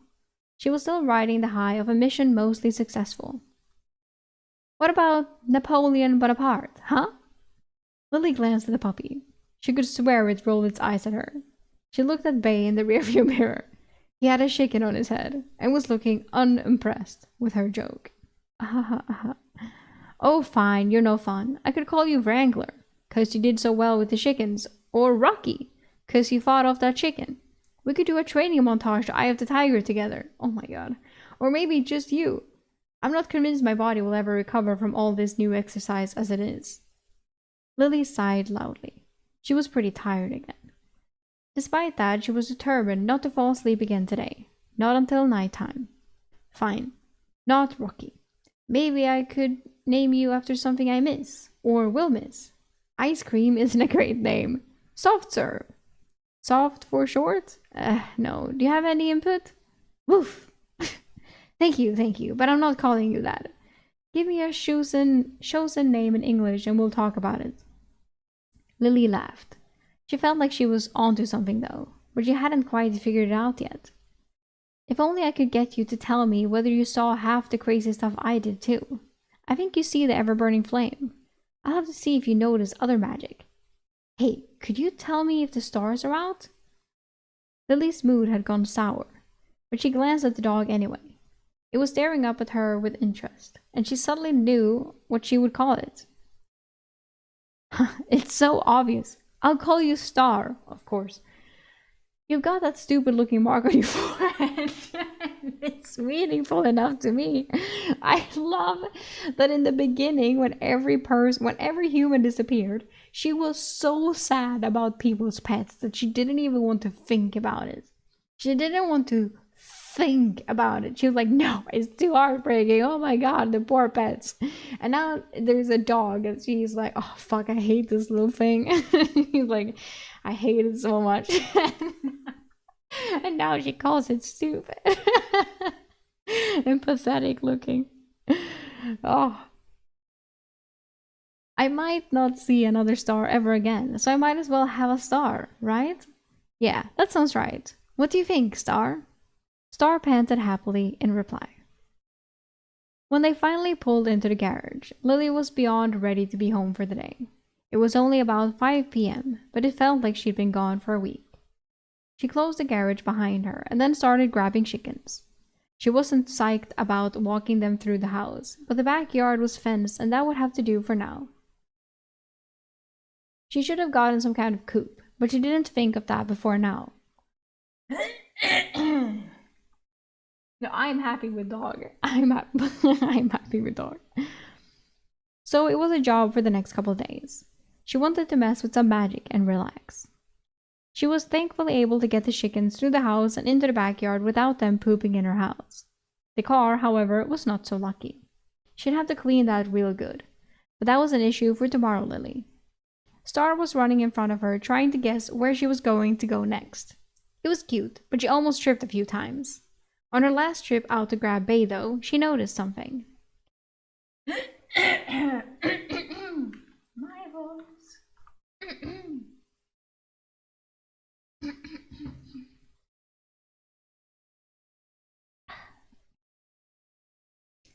Bay had an egg on his head. Lily burst out laughing. It looked so stupid. The poor little guy had been a nest for that chicken earlier. She grabbed it and started to head in when she heard a whine. Star looked up at her hungrily. She looked down at the dog. Can you even have just a raw egg? Yeah. She Googled it. Thank goodness that was still working. It seemed like the answer was yes. Shell and all, even. Yes. I know people that whenever they eat eggs, they leave the shell for the dog. So, I see. Gross. But I guess why not? You deserve some food. You worked hard for today. She handed Star the egg. She thought the dog would just chew the egg up, but Star shook it back and forth a few times. Then the dog dropped it on the kitchen floor with a loud crack.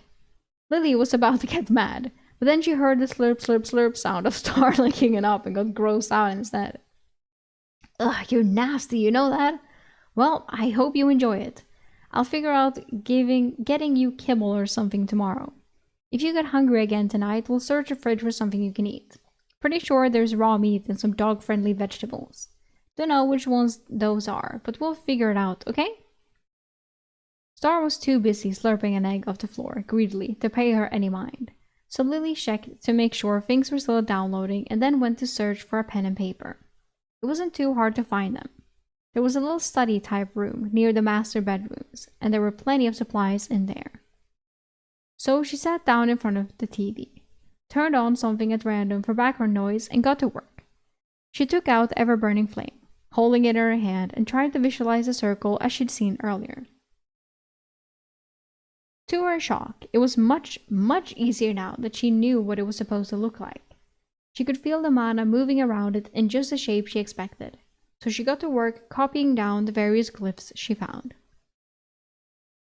In the smaller circle, there were 3. She marked them down on her paper as glyph 1 to 3. She noted that a few of them had...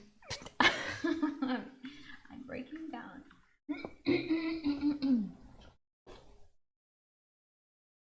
She noted that a few of them had design elements in common with each other. Glyph number 1 had these little star shapes that were common in other glyphs, and its node had a diamond around it. Glyph number 2 was just one of those stars, but the node it was recessed in looked a little different than the others anywhere in the circle. Glyph number 3 was just a spiral with an arrow on the end of it. In the main circle, the larger outer one, there were 4 more glyphs. Glyph number 1 was shaped a little like a flame with lines coming off it. Glyph number 5 looked like that same flame but with the stars. Glyph number 6 was just the stars, and finally glyph number 7 looked like the inverse of glyph number 1. Lily had written them down dutifully, so now she could look at them clearly without having to focus so hard. She supposed the next thing to do would be to try them out, right? First individually, and then to see if she could replicate the circle she saw. So out came a bunch of fresh sheets of paper. She drew a circle that could only have one node, unsure if she was just doodling or if something would really appear. Really appear? I'm making shit up. She drew a circle that should only have one node, unsure if she was just doodling or if something would really happen. She drew in glyph number 1. Nothing happened. Lily sighed, but decided not to give up. She varied the circle a bit each time, thinking maybe she hadn't quite gotten it right for what one would only one... Sometimes I get so lost in these. She varied the circle a bit each time, thinking maybe she hadn't quite gotten it right for what one would only one node would look like. Okay. Glyph number 2 also did nothing. Star wandered in and laid next to her, seemingly content having devoured an egg. Lily continued drawing. Glyph number 3 did nothing. So did 4 and 5 and... Wait a second. She was halfway through drawing number 6 when something caught her eye. A little flicker. Something moving in the air. She looked at glyph number 5. Sure enough, there was a very slight disturbance forming above it. Staring for a moment, she got a sense for it. Mana was gathering. Just in a small ball above the sheet of paper. It was very slight, not even as much as was normally around the ever-burning flame, but it was there. She could see it. It was growing very slowly. Lily shook Star to get the dog's attention and pointed at the little sphere of mana. See? See? Can you see it? I'm not crazy, right? It's there, right? You can totally see it. Star sniffed the air and started to whine. Oh, do you not like it? Don't worry, this one should be safe. It's made of paper and it's not on fire. The dog whined louder. It's fine, see? Lily put her hand into the sphere. It felt a little tickly, but that was it. No danger at all. Star whined more urgently and stood up, walking in a small circle near Lily. Lily sighed. Look, you don't have to support me doing this, but just don't be a pain about it, alright? Star peed on the floor. Why? Why? Ah, of course. Of course.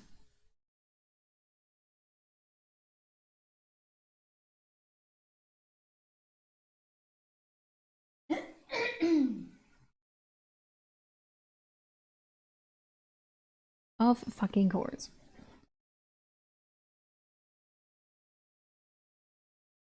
Chapter 15. Star was a boy. He had lifted his little leg and peed all over the floor in front of Lily's magic studies. At least now she knew one additional thing. She grumbled to herself about it as she went to find cleaning supplies. When she got back, she noticed something odd. The pee is magic! Star is peeing mana! It was notably colder in this room, close to where she had been studying. Like 10 degrees cooler at least. She shivered slightly. That was weird. Her mind went to ghosts first, but then she got a grip and realized it must be her magic practice. One of these glyphs must be lowering the temperature somehow. Well, that made sense. She had assumed that the spell was creating fire without heat. But if the spell was creating fire, then cooling it down, that could also be the case, right?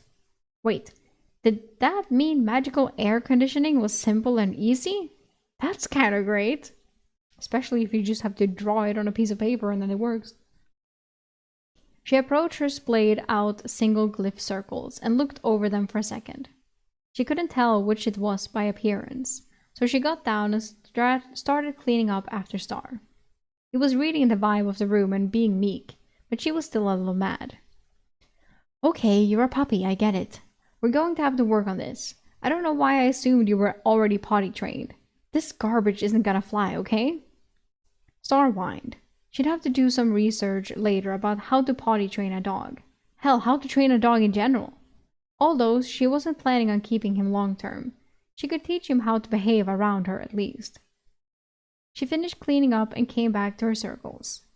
Now to find out which one of these was creating the cold. Lily poked her still growing mana sphere over glyph 5, but that didn't seem to be it. That meant one of these other glyphs was doing something. Lily was hesitant to just try running her hand over each one, but she wasn't really having any other ideas. So she reached out and put her hand over glyph number 1, then number 2, and so on. The instant she put her hand over glyph number... Glyph? What the fuck is a glyph? The instant she put her hand over glyph number 4, she yelped and pulled it back. It was cold, right there. The skin on her hand nearly instantly turned red as if all of the heat had drained from it, and it hurt. It brought back memories of yesterday morning on the boat. The glyph was the one with a little flame and 3 stars coming out of it. Meanwhile, the one steadily gathering mana above it was 5 of the same stars and a pattern. None of the other glyphs seemed to be doing anything. So was this one generating mana too? From heat, maybe? Okay, but how did she turn it off? Lily stared at it, puzzled. Wait, it generates mana? She was prepared for a cold spell to be using mana up, but when she thought about it, it did make a sort of sense. Heat was just another form of energy, right? So it's a converter, with the side effect of being an air conditioner. That was pretty cool. But how cold would it get exactly? It already hurt. Yes, she should turn it off until she figured out how to limit or contain it. She looked around for a tool she could use without her hand getting too close. She wandered into the kitchen and grabbed a big chef knife that was in the knife block on the counter and went back to the circle. She took a few deep breaths to steady herself and swung down carefully, not to get her hand close to it. The circle broke. A blast of, not air exactly, exploded from the broken circle and filled the room. It was ice cold. Lily shivered. The temperature in the room had just dropped to near freezing in an instant. Star shook off and toddled over to lie down next to Lily. Presumably for warmth. Lily was a bit shaken. Huh, I did that. That was a big effect for something I did. I better be more careful. Okay then, she was getting somewhere now. The little stars were mana.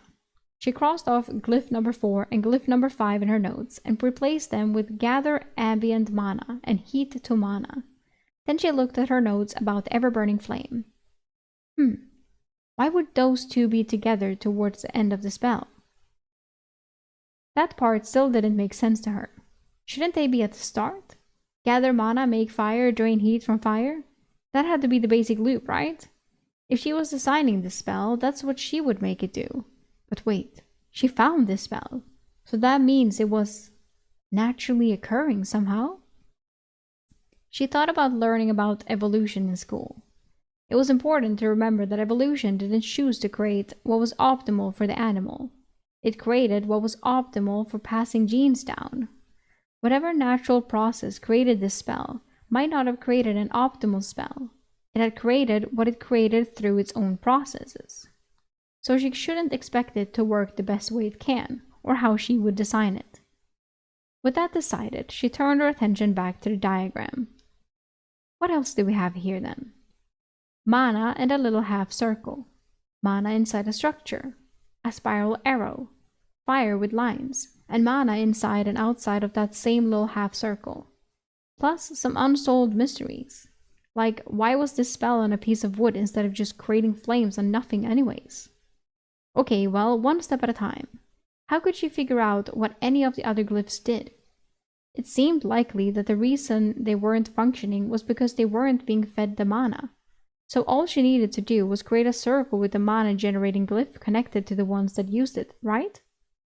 Well, that was easier said than done. It was still quite cold and Lily was feeling cautious. She could really hurt herself if she wasn't careful. It was time to rethink doing this in her living room with no protection. I was just thinking this time, and I was like, okay, after this sentence is done, I'm going to talk about it. I was like, she should do it outside. She shouldn't do this inside in the living room. But now she beat me to it. Hey Star, why don't we take a trip while I think this over? I couldn't say that more. Blah, blah, blah, blah. Hey Star, why don't we take a trip while I think this over?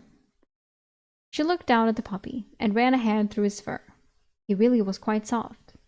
Star gave a yawn and looked up at her curiously.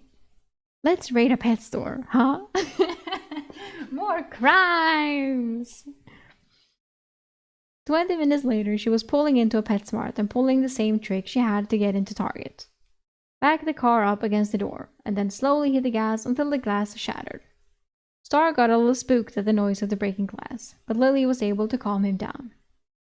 The store's power was out, but Lily had been expecting that. Power was out across more and more of the city as it was. For now, though, Lily wanted to get Star some stuff. It was only fair. She'd gotten to loot a couple stores already, so her companion ought to have the same privilege. She had to carry Star through the door to protect him from stepping on any broken glass, but once they were inside, he happily tramped on it, sniffing around. Lily took a look around. Okay, first things first. Let's get you some puppy chow, huh? Come on, little guy. Heading into the store proper, with her cell phone light on, the girl made sure the puppy was following her. Satisfied, she found the aisle with dog food and started looking through them. They all looked the same to her, so she decided to go with the taste test. She had to jab a hole in each of the bag with her keys, but soon she had 4 different little piles of kibble. So she called Star over and let him sniff around. The little dog wasn't really responding to his name yet, but if she used an excited tone of voice, he'd usually start heading over her way. He sniffed them, but started eating the one labeled something like scientifically formulated diet first. Oh, you're a science dog, huh? Smart little boy, huh? Huh? She scratched behind his ears while he devoured the pile. Then Lily rose and grabbed a cart. She put a few large bags of the stuff in it and tried to get Star to follow her to go look at treats. After the dog had finished eating all three other small piles of kibble, she finally got him to follow her. She really would need to teach this dog some tricks. It couldn't be too hard, right? Just the basics. His name, come when called, sit, lay down, stay. That's not a lot, right? Yeah, sure. She found her way into the treat aisle and started looking around for things she thought Star might like. She just let him sniff around, but he could only reach the bottom shelf. So she started pulling things down to let him sniff at them. You know, I really have made a lot of progress in a couple of days. The day everything happened, I tried to get into a store and had a straight up panic attack just from walking in. Now it feels like I own the place. Star got particularly excited when she waved a dried duck foot in front of his face, so she grabbed the whole bin to put into the cart and went back to showing him treats. The dog was very quickly developing a taste for shopping. Shopping. I won't lie, I'm still a little nervous. I don't feel like places like this were made for me. I don't feel allowed in them. Sometimes I feel like I'm something pretending to be human. It feels like everyone can tell. The cart was admittedly filing papers?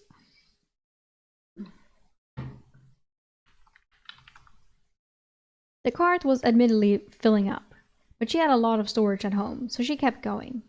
Star temporarily became more interested in sniffing around than anything she was doing. But she continued talking as if he could understand her. But now there is no everyone. They're all gone. In a way, I've been let off the hook, you know? People have always been my biggest fear, and now they're all gone. It feels wrong to be happy about that. Don't get me wrong, I'm scared of the future too, of what I'll do to survive being here all alone. But a part of me is glad. I never had to confront my fear. That fear, anyway. Is it wrong to be relieved? I feel like it's wrong. Star toddled over and licked her hand a few times. The empathetic little being seemed to be able to tell her mood was turning. So Lily sat down on the floor and pulled him into her lap. Now that I'm not fighting so hard just to survive, I'm a little scared that I don't feel all that bad about it. I didn't interact with people anyways, you know? But shouldn't I feel, I don't know, something?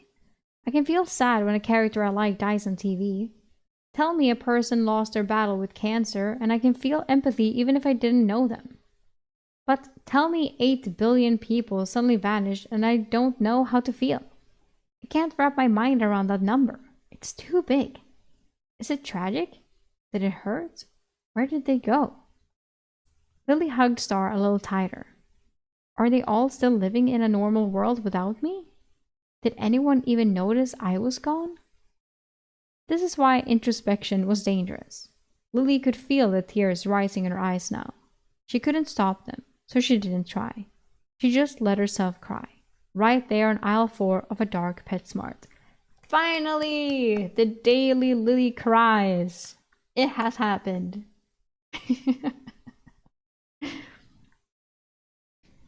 It really doesn't matter. If they hadn't disappeared, I'd still be there now. I was never going to leave my apartment again. I'd probably have died, and they wouldn't have noticed that either. So why does it matter to me now? Why should it matter to me that they're all gone? Star began to grow restless, as animals do. He couldn't understand, but seemed to know Lily was upset. His tolerance for being held diminished, and Lily led him onto the floor. They fished out one of the duck feet and held it out for him to gnaw on. This is stupid. You don't even understand me. God, I have so much shit to work through that I've just been trying not to think about. Good thing I have plenty of time. Lily could hear the bitterness in her voice. Okay, that was enough of that. It was time to keep moving, to keep her mind off this. She found her way back home with the car absolutely stuffed with everything a dog might need. At least as far as she knew. She was still new at this. At least Star seemed to enjoy himself. Lily was still in a somewhat sour mood. Just having the wrong thoughts was still enough to send her into a spiral, and it was hard to pull out of that once it started. She hated being that way, but she didn't know how to be any different, so that's just how it was. I wonder what she did with the thing, because she wiped up, because now I'm like, I wonder if she got dog poop bags. And I was like, I figure she didn't, because it's like, if he just shits outside, it's like, whatever, you know, like, it will be, like, the grass will eat it, you know? Like, but then I was like, what does she do with trash? Does she put it in a trash bin and then she puts it outside? Like, eventually it will just pile up. So I wonder what she does with trash. At least she had a comfy home to return to. Of course, by that she meant her boat. Somehow the mansion still felt not hers, but the boat already felt as comfortable as her apartment had. Admittedly, that wasn't a high bar. So she spent some time unloading dog stuff into the main house. She poured Star a nice big bowl of kibble and another full of water. The poor dog must have been pretty thirsty because he absolutely downed the water. Okay, but try not to pee inside later, alright? She knew he would anyway. Maybe she could keep him after all. It was a weird time to have that thought, but it had been nice not being totally alone today. And what if he gets sick or hurt? You're not a vet, Lily. You don't even know how to take care of him. She chastised herself, and a voice even deeper inside her added on. You ruin everything you touch. Don't even try. It's not worth the pain of failure. It will only hurt more when he's dead or gone, and it's all your fault. Shadow Slave people, we have a sin of solace. Oh.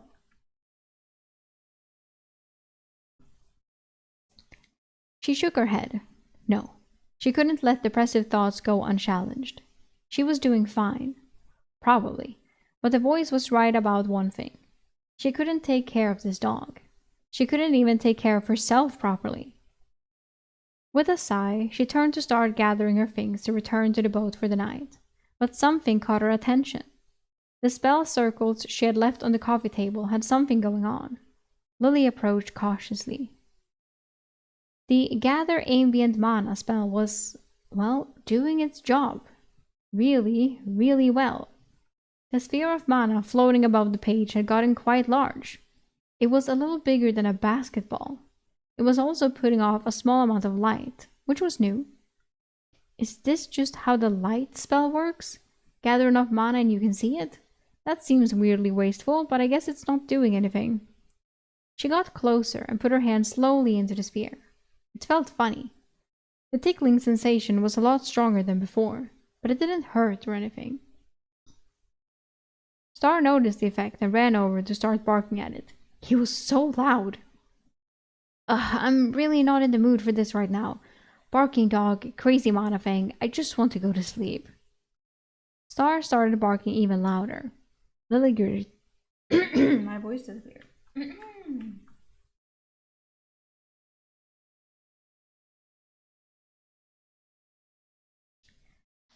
Maybe she can dig a hole for the trash. True. That she could do.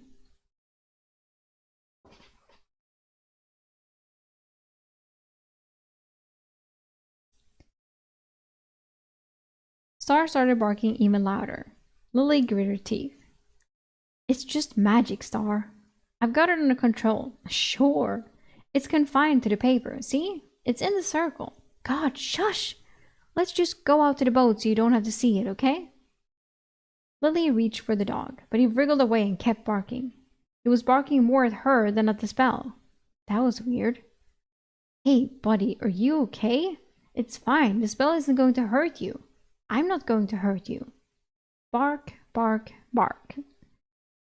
What? Did you not like the food after all? What is this? Bark, bark, bark. Lily was getting fed up. She walked over to the circle again. Then she noticed it was doing something new.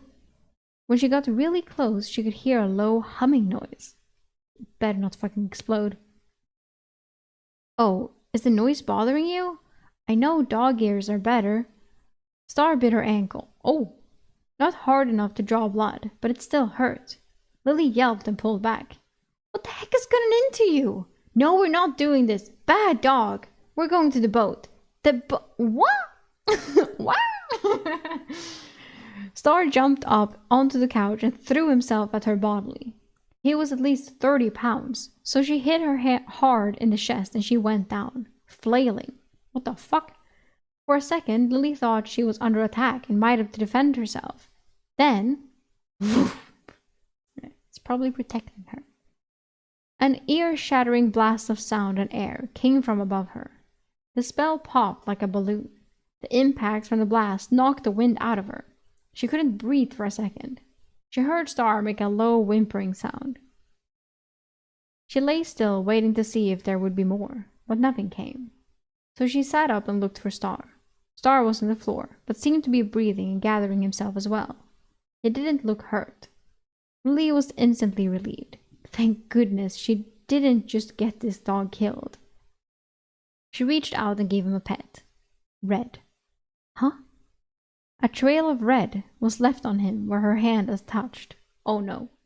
She looked down. Her hand was bleeding. Badly. Oh, I'd rather her bleed than the dog.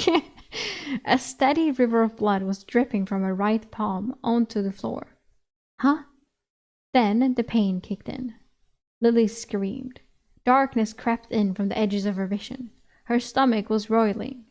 She thought she might throw up, or pass out, or both. But more than that, the pain. The pain!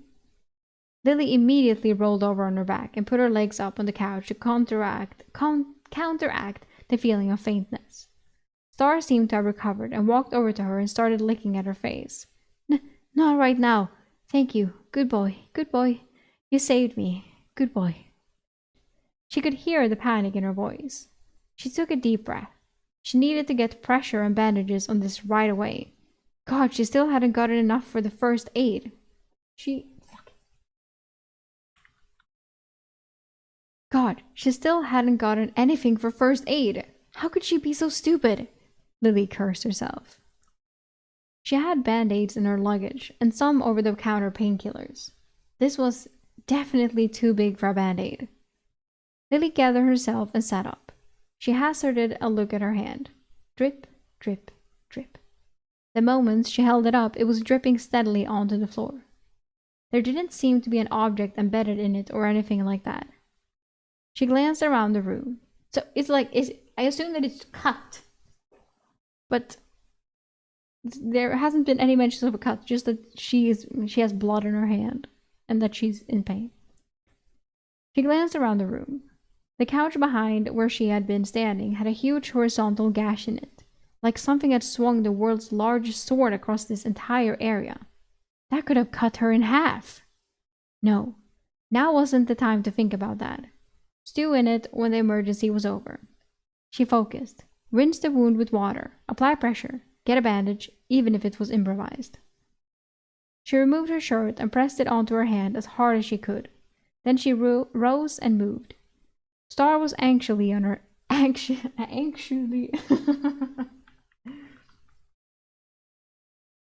Then she rose and moved. Star was anxiously on her heels, but she couldn't think about that right now. He seemed okay. That was all that mattered. Now she had to be okay too. So it wasn't all that mattered. She forced herself to walk into the master bedroom. There was a walk-in closet there with clothes from the people who'd owned the house. She didn't know if any of them fit her, and right now it didn't matter. She grabbed a cotton t-shirt and headed into the kitchen. On the way, she stopped to grab the knife she'd used to break the heat to Mana circle earlier, only to find it had been flung across the room and was embedded in the wall. Oh damn. Lily opted to use a different knife. The pain was clouding her head, but she couldn't stop now. She couldn't think about it. She couldn't let herself think about what was happening. She just had to do what she had to do. She got to the sink and let go of her hand to turn on the water. As she turned to get a knife, a groan of pain escaped her lips, and almost made her lose focus and fall into the abyss of panic. She bit her lip, hard. Focus! She turned on the water and ran it over her hand. With some of the blood washed away, she could tell there was definitely nothing embedded in the wound. That was good. She hoped this would help prevent infection too. She was feeling a little dizzy, but she had to get this done. She had to. No passing out. If she passed out, she might be in real trouble. Deadly trouble. She shook her head, then let herself slump to the floor. She reached up with her good hand and retrieved the t-shirt and her knife. There on the floor, she did her best to hold the t-shirt with her feet and cut it with her good hand. When she'd gotten a strip, awkwardly cut, but a strip, she laid her hand down on it and wrapped it around, tying it as tightly as she could. Then she pressed down on it as hard as she could with her good hand and sat there. Please stop bleeding. Oh god, that hurts so fucking bad. Please stop bleeding. Bleeding. Bleeding. Please stop bleeding. Please. Star was sniffing her blood on the floor. Great. She couldn't be mad though. Good boy. You're so smart. You saved me. Good boy. Good dog. Good Star. Well, now she had to keep him.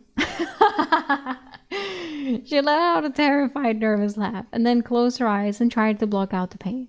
It didn't work. Now she had to keep him. He saved me. I have to keep him now. Oh.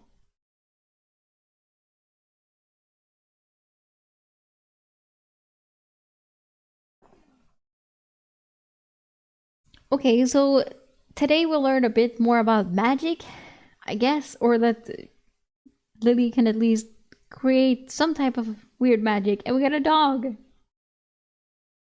Star the dog. And we have chickens outside that I feel are gonna fly away because I don't think that that fence is high enough for chickens. But we will see next time.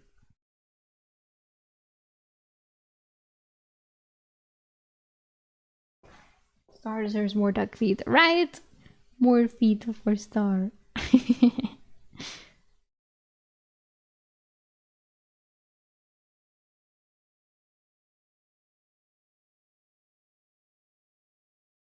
Enjoying the read? I am enjoying the read.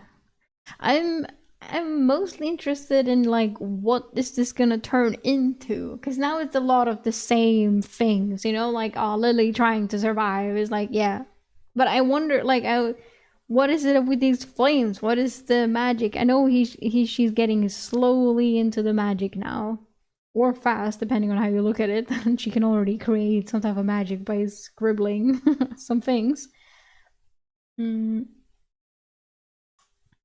But I would like more, you know? So I hope we're getting more. But then it's also early chapters. So I still believe. But I am enjoying it. Now I will save my little note. Yeah.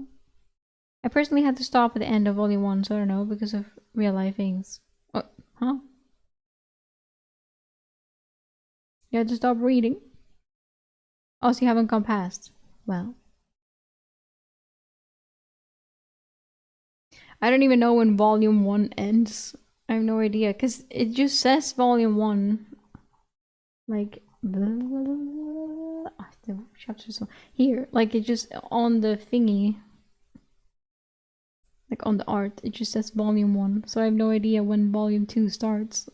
Yeah, but it doesn't matter. I will read it anyway.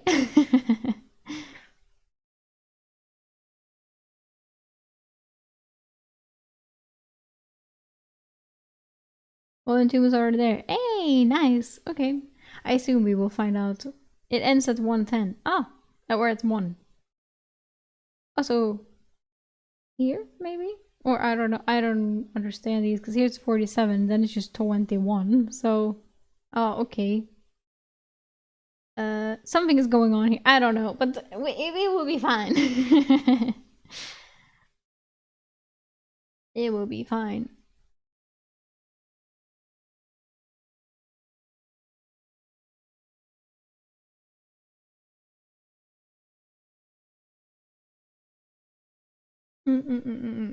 It will be fine anyway, so it's all good. Now we will. Should I do a Duolingo? I will do a Duolingo. It's been so long. It's been so long. And it was brought up in the Discord again. Let me get it up. Nah. What's this shit? I already have an account, bitch.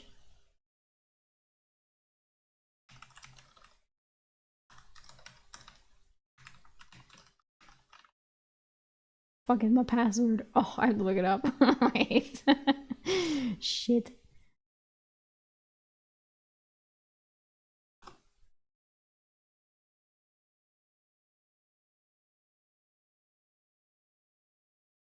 Okay. There. Found it. That's like what I use fucking... I need to have them written down. I will not remember any of my passwords otherwise. Login. Yeah, I can continue with Google.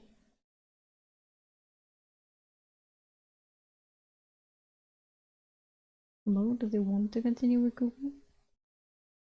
The fuck? There.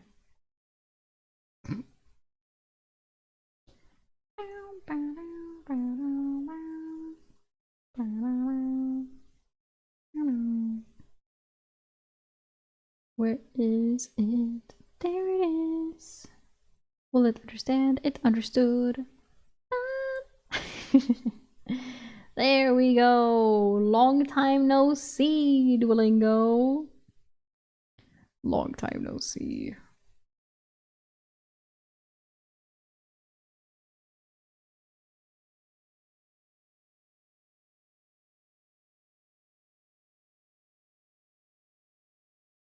And we'll get ready to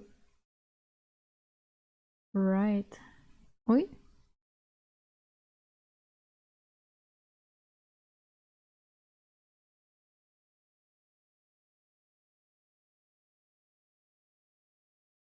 Okay, usually we used to do this like at the end of every stream for a little while, and it was nice, and I write down every new word that we learn, and then I post it in the Discord. So there's a lot of German lesson notes in in my Discord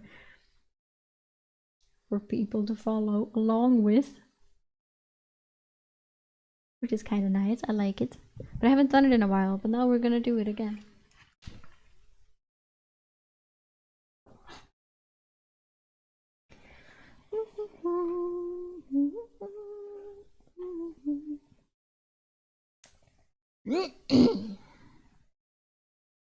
Okay, we are still here. Who knows how loud this will be? Eine Katze. That's fine, right? Maybe it's a bit... it's fine. Du bist eine Katze. You are a cat. Get down. Ein Hund und eine Katze. Ein Hund und eine Katze. A dog and a cat. Ein Elefant, ein Hund, eine Katze. Oh damn, okay. Ein Elephant. What the fuck did you say? Ein Elefant, ein Hund, eine Katze. Ein Hund, eine Katze. Ein Hund, eine Katze, ein Elefant. Ein Hund, eine Katze, ein Elefant. A cat and a man. Ein Katze, eine Katze. Ein Katze Und ein Hund. Man. Why did I'm so stuck on that cat and a fucking dog. A boy and a dog. Ein Junge. Ein Junge und ein Hund. Eine Maus. Ein Bär. Here is a mineral water. Hier ist ein Mineralwasser. Hier ist ein Mineral. A woman and a cat. Eine Frau und eine Katze with big K. Eine Katze. Ui. Well. Ein Katze, ein Bär. Ein Bär.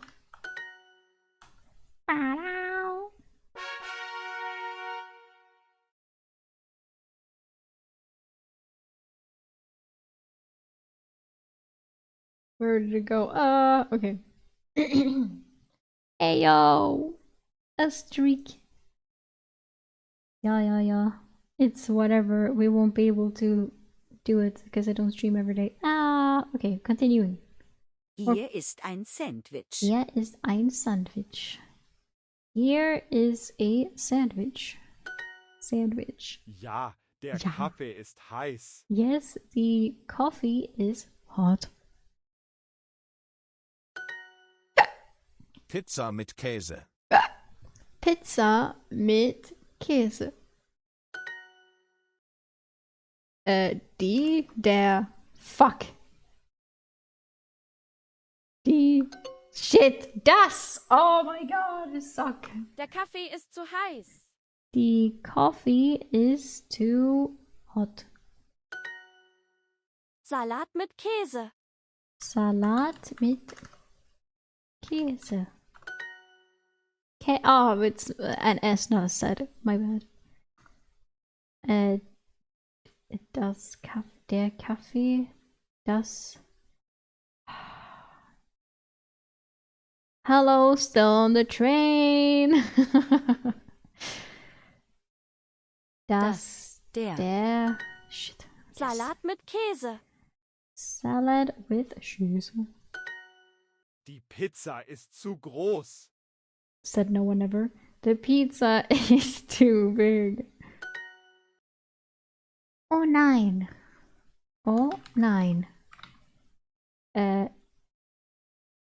Das Wort, probably not, ist zu lecker. Oh. Hier ist Mineralwasser. Ein. Mineral.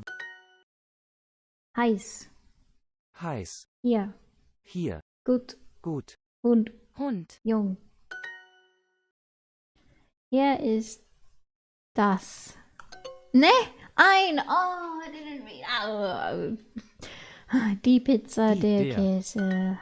Hier ist ein Mineralwasser. Here is a mineral water. Das. Ein. Okay.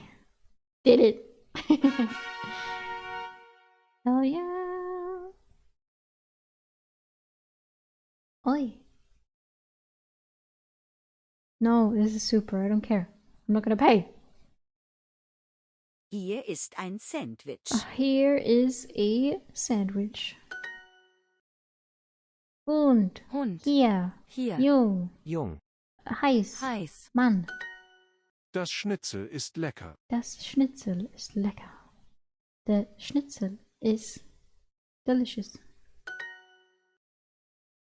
Hier ist ein Mineralwasser. Here, oh, I've spelled here wrong. Der Kaffee ist zu heiß. The coffee is too hot.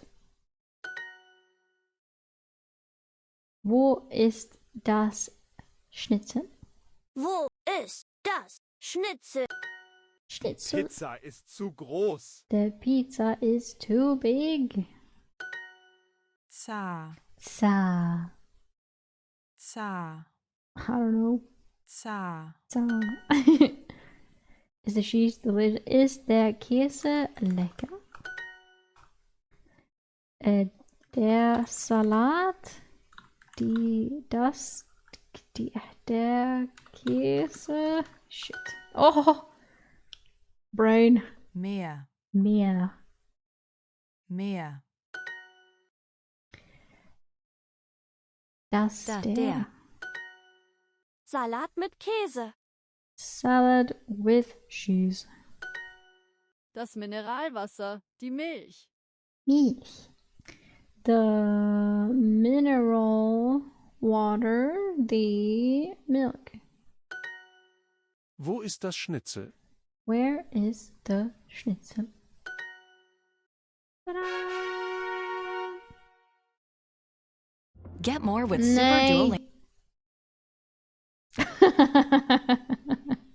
No. Hey, it's chest. Open. Ding. Okay, nice. Now we practice. We got back to it. I remember mostly everything. And that's good.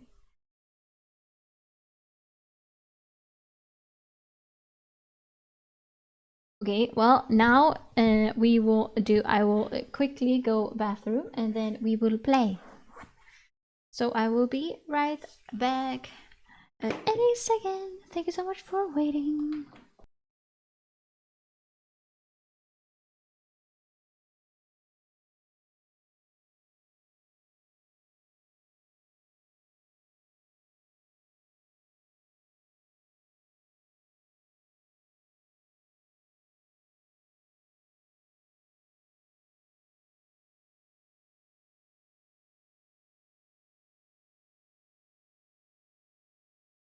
I guess the switch. Okay.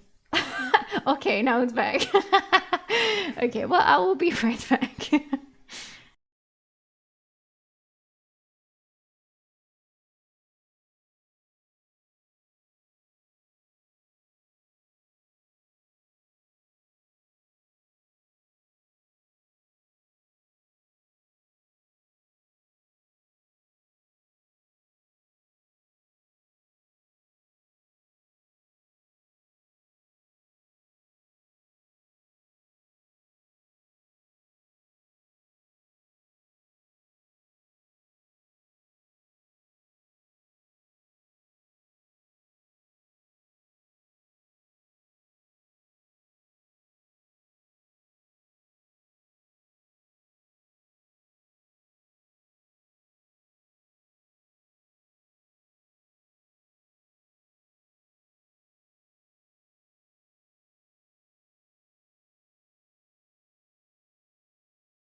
And there I am. Hello.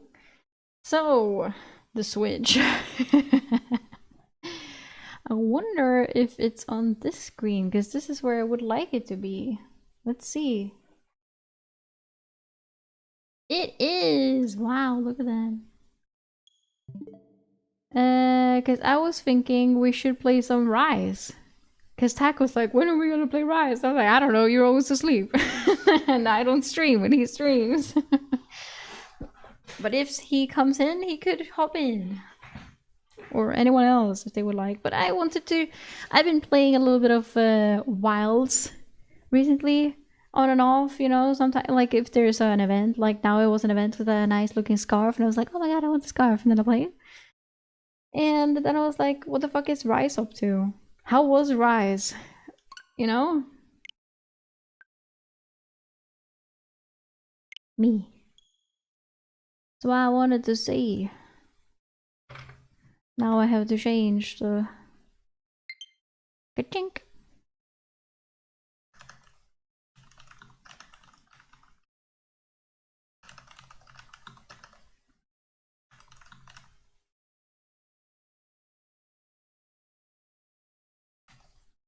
Then I used to change the Twitch thingy to Monster Hunter Res.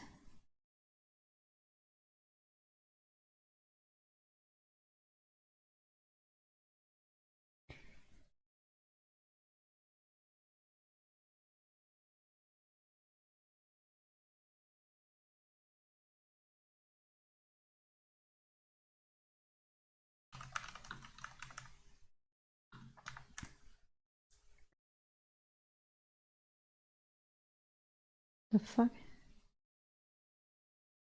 Why is Monsanto Rise not a and not a option on YouTube? What? Oh, there it is. Okay, if I search all of it, it's so fucking stupid sometimes, I swear to God. Anyway. Yeah.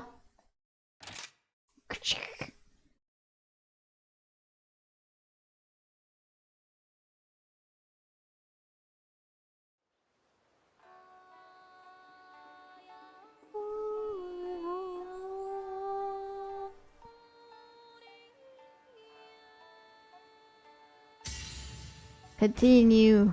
Where was I even? I remember that I had sick pants. Yeah, because I'm like, I remember what I look like. I don't remember much else. The important parts.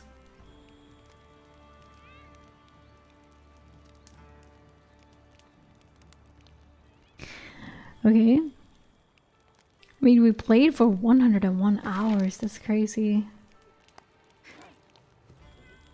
It's so fun how different it looks from Wilds. Like the character. Not that I mind at all. I mean, fuck, I played Generations and I would still like it. I still like it. A fresh wave of DLC. Well, so many things. A dress to die for. I will get all of them.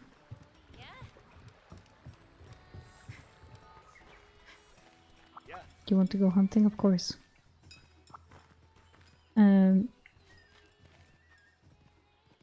I just... It said...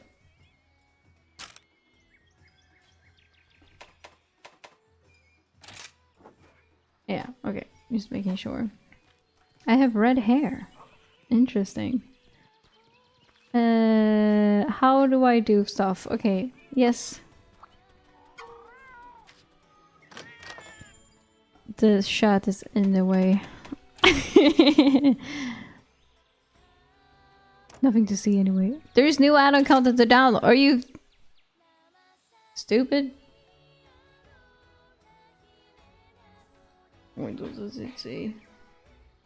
Except all. Yes. There we go, thanks. Did it do every... Yeah, it did. That's a lot. Thank you, Kitty. I have to think about how stuff works again. Have I even... I'm overwhelmed. Hello? No, I don't want to speak to you. Oh my god, you have so much to say to me as well. Hello? Thanks.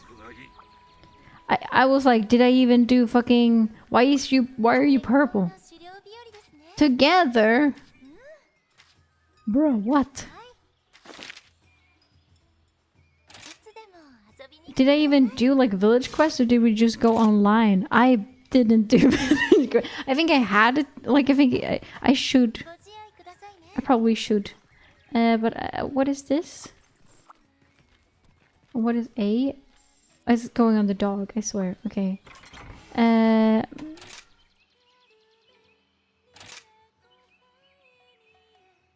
Okay. Oh, okay, I'm not playing Hunting Horn. Right, I'm playing Sword and Shield on this. Okay. Why not? We can do that. Yeah. No! Because this will be my face and stuff, right? I don't want to. No, I don't want to. No. Yeah. Wait, can I? For free? No, I have to use a voucher, don't I? Fuck it. I don't dare. Here.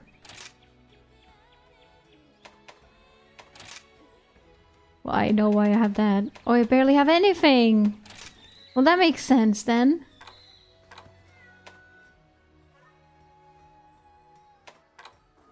I barely have fucking anything. Wow. Not that I don't look epic as fuck, but damn. Oi, that wasn't. These we have changed very nicely. And I'm not gonna put on. It's fine. It's fine. We can work with this. Okay, but then I guess I should just fucking do one and see how it goes. Hello there. We have optimal quest as well, so that you can see it. But these are all. Oh no, I remember fucking Rampage. It sucks so much ass. Do I have to do that now? Well, I obviously got it through this. What's here then? What do I get for this? You can get those ingredients, okay. Right, I have to eat and stuff. That's also something in Wilds that's so weird. There's like, you don't really have to eat. Because it stays for forever. Maybe I should just do this. It sucks, but it's good to start with. Because it's not that difficult. I say now. Watch me die. Okay. Points. Usual. Sure. This will be fine. Yeah. Okay, how do I... wait, I should check my supplies. You can register item loadouts. Oh yeah, fuck that. No, yes. I'm not gonna. And let's see. Restock. I have antidote, nullberry cleanser, the charms. Oh, I have the charms. That's nice. I have fish, meat, dung bomb. It will probably. It will be fine. Let's just go and hope to God. Let's just go and pray. We pray.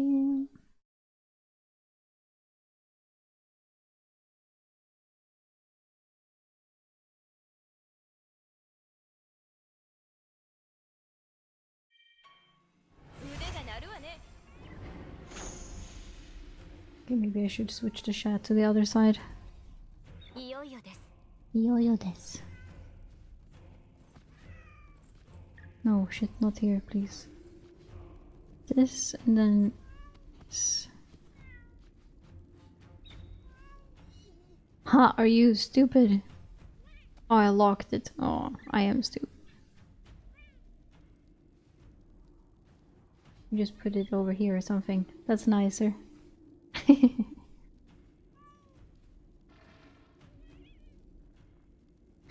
Okay. Hold to get ready. I'm ready. Or wait, I have to do things first. Wait, hold on. Where am I first off? Sure. Ballista.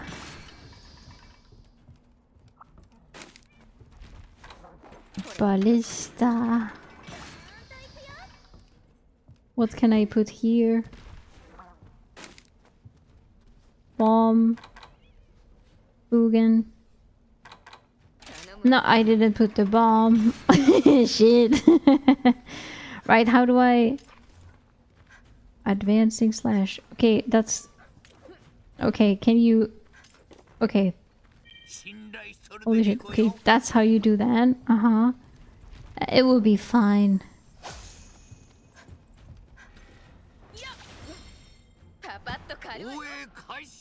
Get up.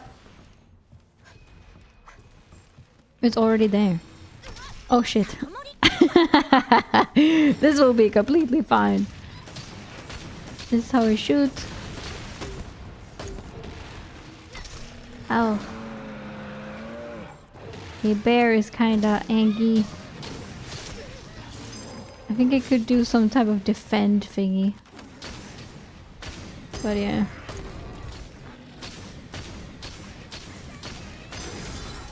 I'm really kind of only doing this to get this shit out of the way.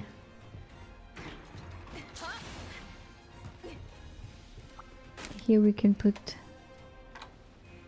a cannon. Can use the cannon.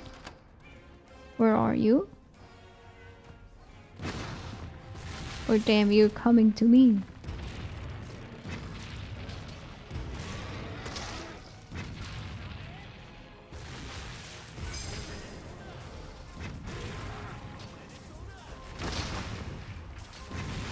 Okay.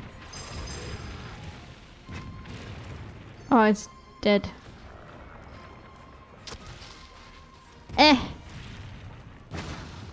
Kill! Thunder armor? I don't remember that. I don't remember that being a thing. I think these are all trash.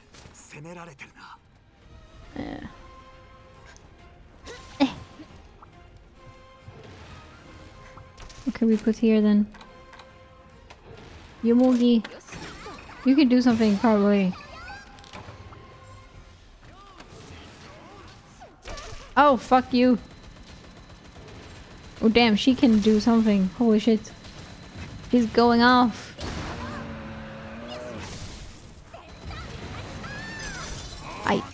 Oh! Bah! Mountable state by attacking them with a okay, wait. Game monsters use a mountable state by attacking them enough with wire bug jumping attacks or silk bind moves. Let them fight each other using certain endemic life. I know how to mount. Or what? Can I just hit them instead?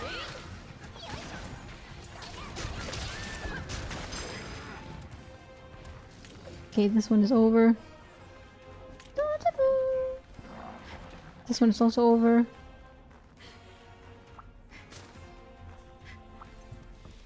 This Kesu! Oh, blah, Kesu. Dragon bait. Oops. Kesu, Kesu.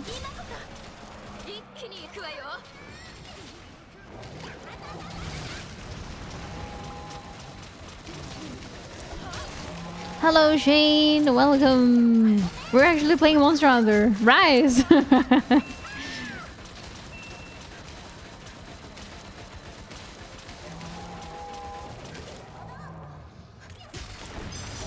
I hit it once.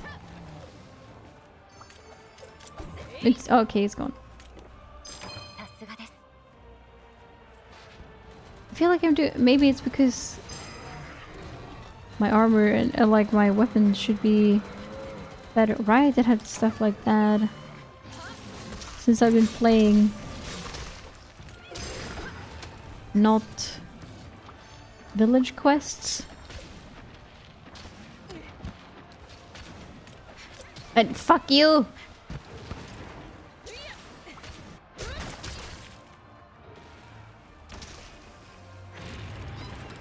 Come back. Right, I don't even remember how to do that. Okay.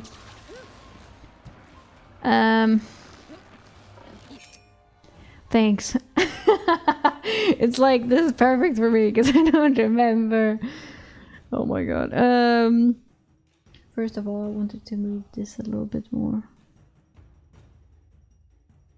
Maybe up there even. So.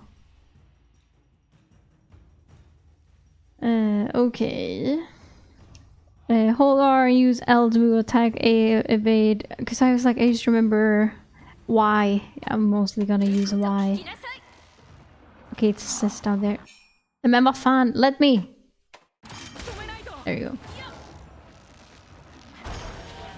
Oh, it does 0 damage.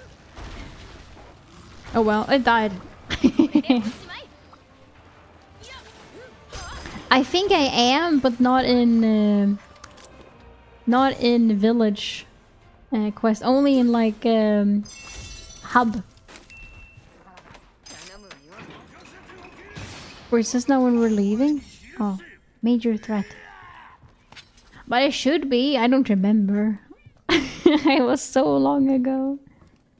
Can I not install here? There's not an installation fee. Oh, I'm ready.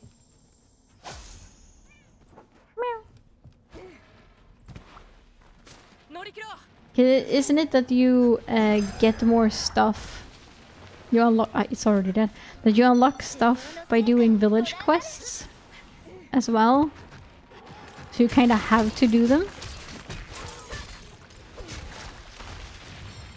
I don't even know how to log into a monster.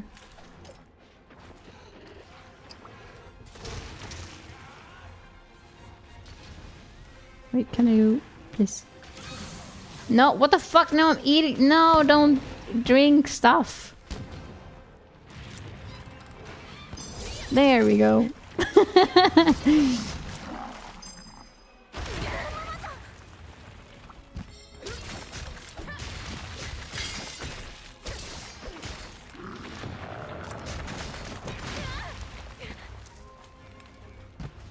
Oh, okay, so it might not be that necessary then.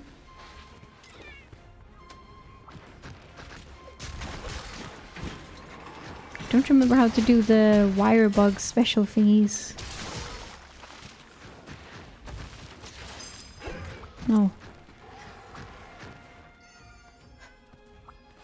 It's okay, it's everything is just dead.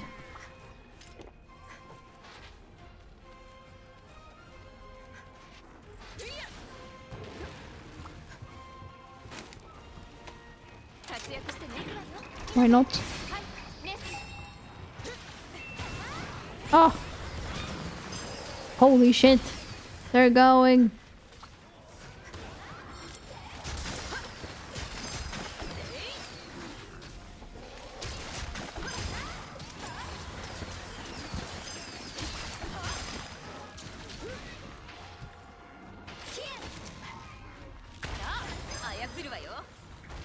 Okay, so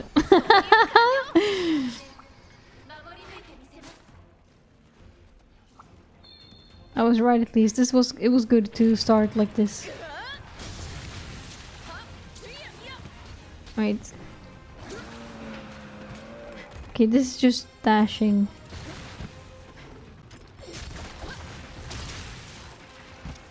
Hello, Citra! Welcome!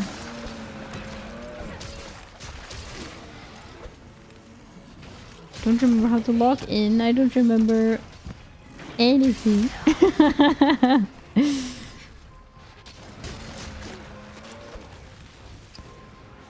Trying to press these, they don't do it. Okay, this does something. Okay, that's... Yeah. Man, how do... Okay.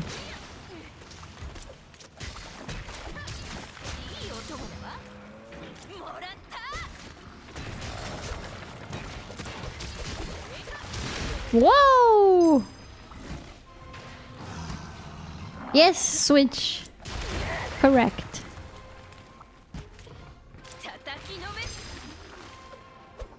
Is it dead? It's dead.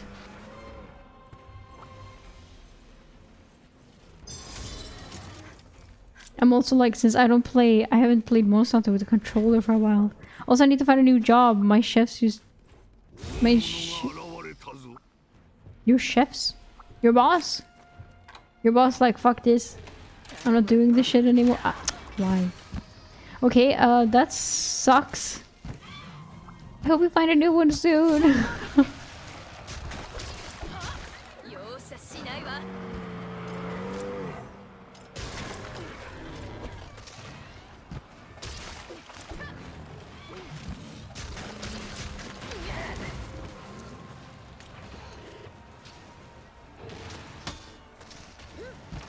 See here, what is... Okay, that's just... How do you do these things? Which one is so bad as well, like... Is it just SL and the... No. I don't know. Anyway.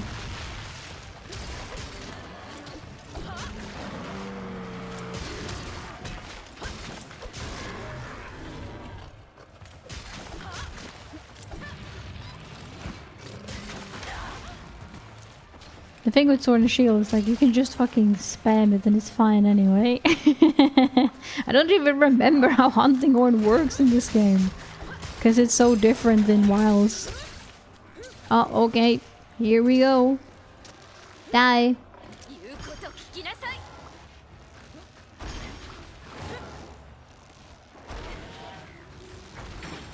Death.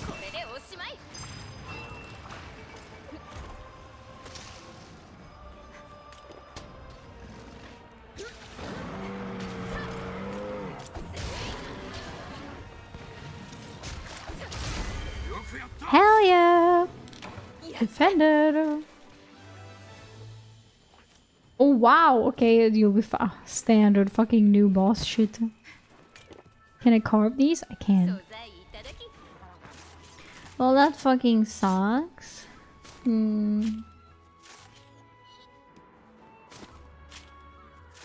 la, la. I don't really need to carve these, but always, why would you not? It feels weird not to. La, la, la, la, la, la, la.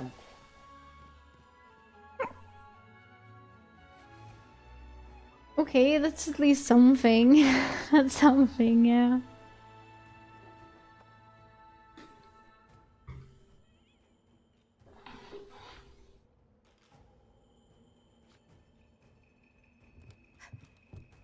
Oh. Did it. B. Take all. Windbreaker scarf. What was that? Huh? What was that? Honestly, I take it with humor. Oh, well, okay. Good.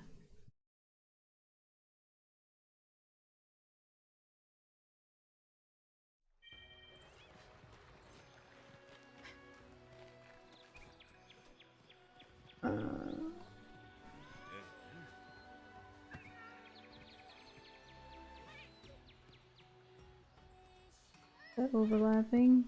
A little bit. Oh.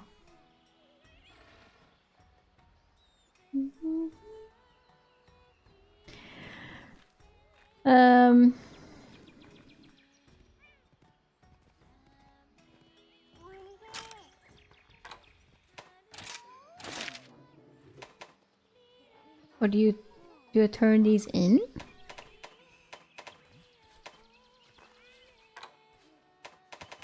Maybe I do. So much stuff. What about the world map? Oh, that I have the... Oi. What are the purple ones? I have no idea what the purple ones are. Well, she was like, do you want to hunt with me? I'm like, I guess. She's like, we can hunt together. I'm like,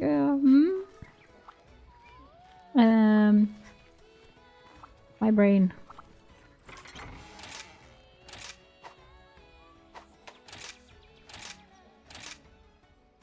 I need to attempt the horn. Purple is bonding with Hunter NPC. What? Okay. I always liked the team I worked in, but the management of the company was questionable. Yeah, I've had both of those. I've had both of those.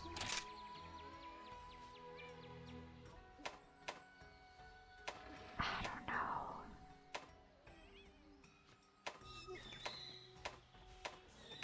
Maybe we'll try and see.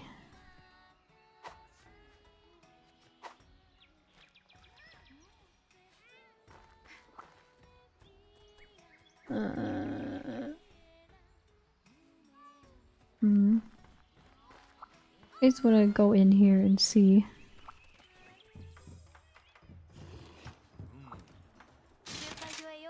Yep. Okay, well then. We are. Follower collab quests. What? Okay.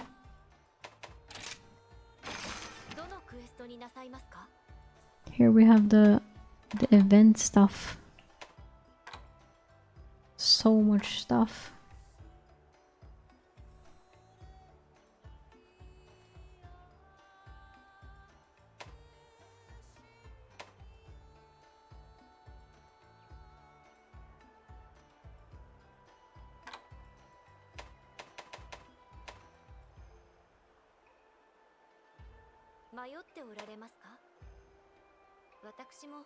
Oh, new layered gear. Shut up. Okay, but there are things. I think I should just arrived at high rank. I mean, bruh, I did like I barely know what the fuck I'm doing it. Oh right, I forgot that this is a thing. What was it that I did here? Hello. I don't remember. Let's skip you. let's just fucking easy quest it out. Wait, I haven't finished 2, but I can do 3? Huh? How does that work? Let's just fucking Baroth. We know how Baroth works. I know. And then I have to eat again. Can't forget that that's how it works normally.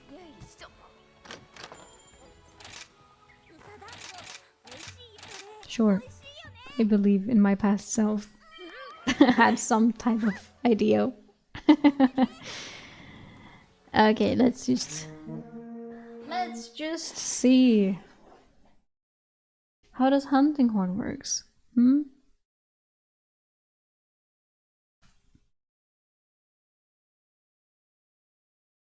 Maybe I have to... I probably have to have the weapon out and do the wire bug things. That's when it does... Yeah.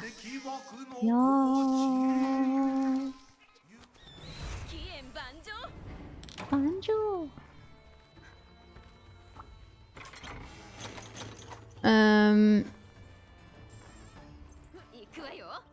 Right, now I actually have to move myself. It won't do it for me. Okay. And these little birdies were a thing. Now we have a little bit more max health. And then it's like... over here then somewhere? Down here?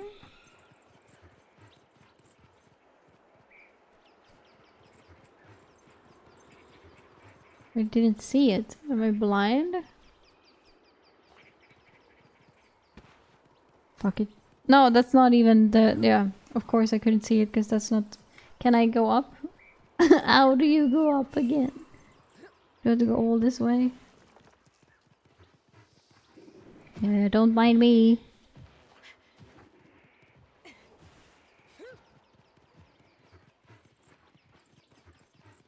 Can dog go up?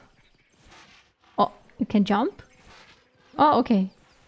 That's something. There it is.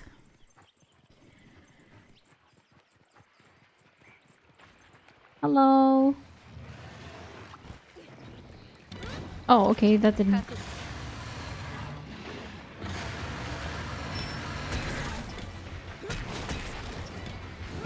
Okay, they just activate by themselves. That's good. There's melodies. Right, this was a thing. What did this do? Right, big damage. Type of thing. And I fail. No. No. Let me do it. There. Oh, and then I got everything. Correct. Right. I can see so much. How did I lock in now again? I can't? Okay, this just looks at a certain... Ah! Oh, fuck! R! There! Okay, now how the fuck do I use these things?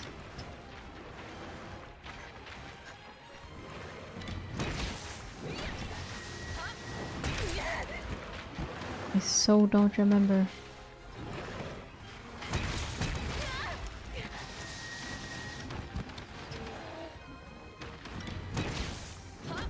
Then it just says SR performance, like, huh? Like, what was that? What did I do? I have no idea.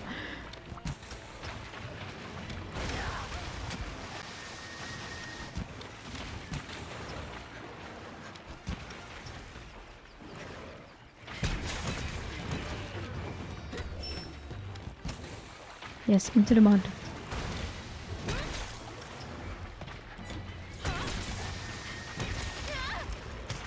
Right, and then I had this. How did I do that?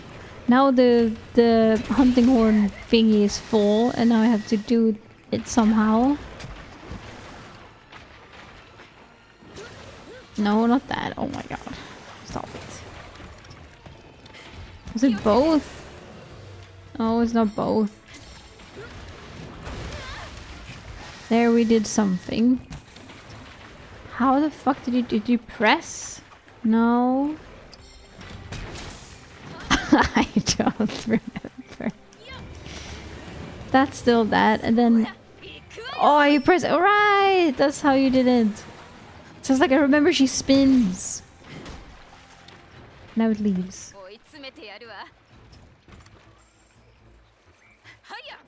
Hiya!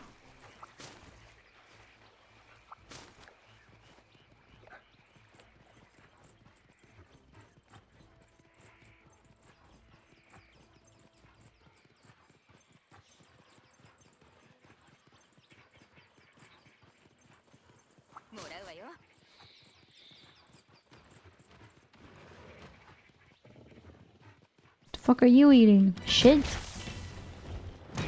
Ants?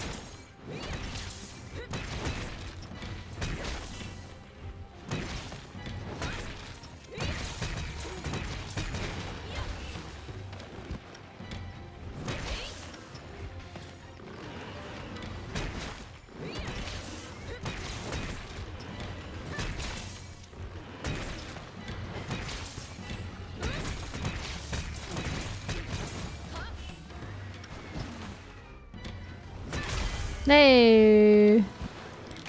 Get shit on! With my overpowered weapon! You low rank bitch! Hey you!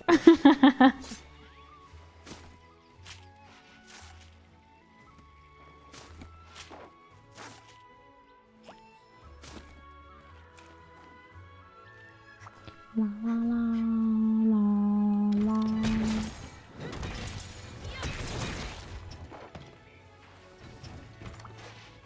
Do you get raw meat from these? No. A shell I've never before. Oh, a scalp.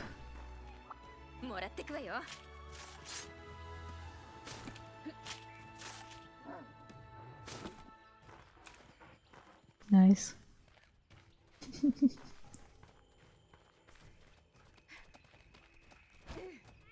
No, I want to take the butterfly.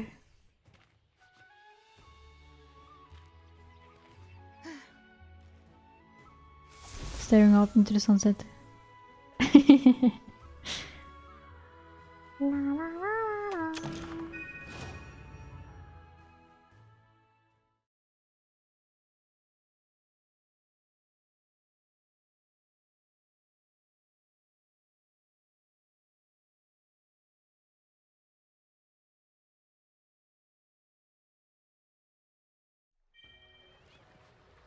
Someone wants to talk to me. I feel like a million people wants to talk to me. And what does the bonding even do? And what? How do I?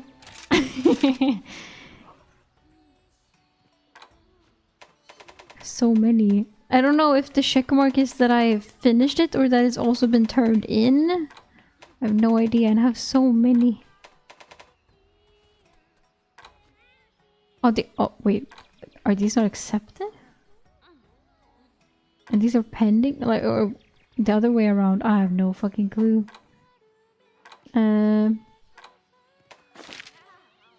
Like here, like there's so many.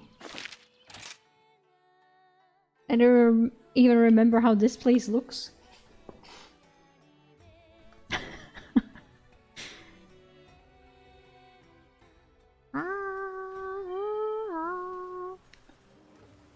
Oh shit, right, I barely remember this place. Hello! Melting pot, right? A message. Hello, you're cute. Rodine wants to talk to. Thanks.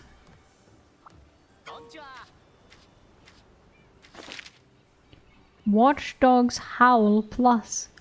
Oh, right, the dog has a weapon as well. I forgot that it's fighting. And Minnie looks kind of cute, not gonna lie. Wanna go hunting?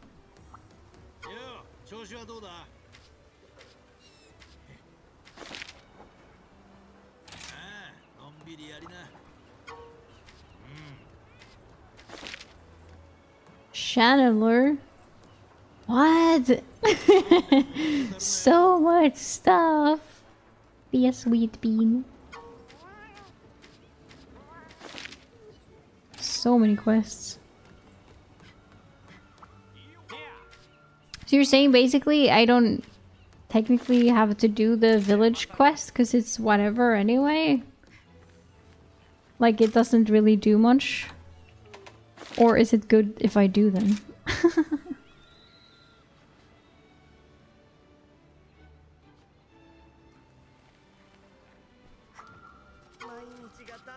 Surge. Right, I remember these people. Sort of.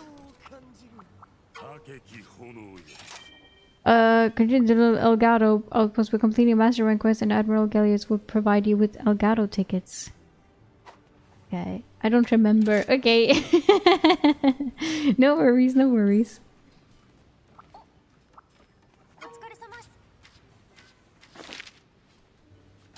Holy, okay. I think that was it in this area. Yeah. Soupy. That's cute. Soupy. For show unfulfilled deliveries. Ah, I took it.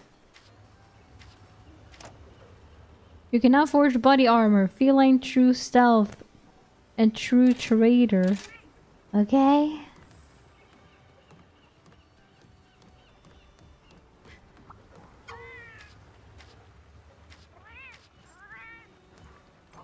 Is there... Market.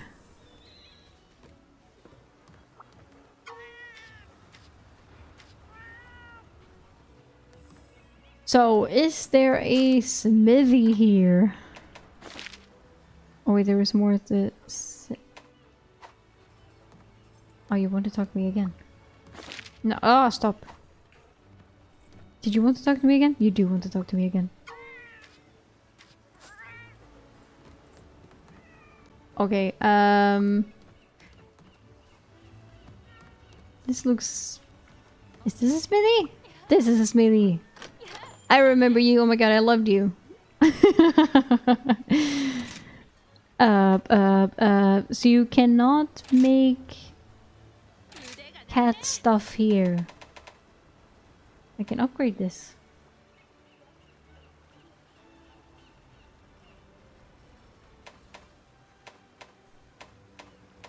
Oh my god. On here stuff I haven't even looked at. Because of the... It's called Sunbreak, isn't it? I think. I haven't... Oh, and I mean. And this as well.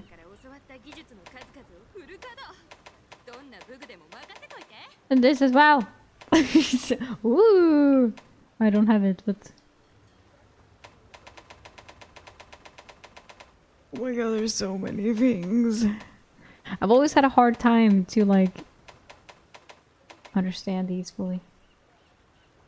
I may be in the main story, but I don't remember. I don't remember. I have no fucking clue.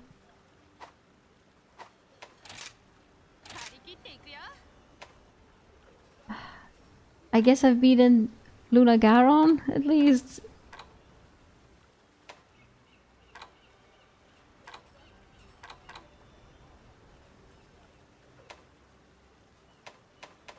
Oh my god. Then I'm close. Okay, I probably stopped because... or can I... Oh, kitty. Alright, of course. Uh-huh. Uh-huh. My fucking god. I feel like... Yeah. Right, here is where you do... Ah! I got the thing. Oh my god, I haven't looked... Oh, I'm so sorry, I haven't cared about you too. I guess.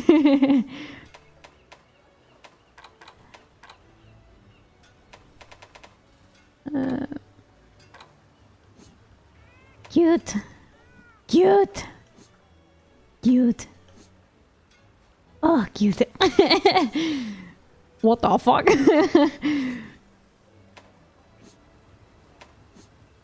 Okay, but the bro, where were the... It told me...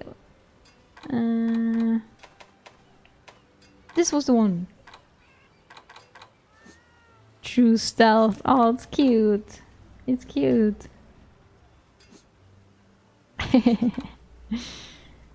And then I had the... I don't care about this one at all. As you can see. Oh no! What the fuck? Oh damn, you're a true traitor. What the hell is this? What the fuck?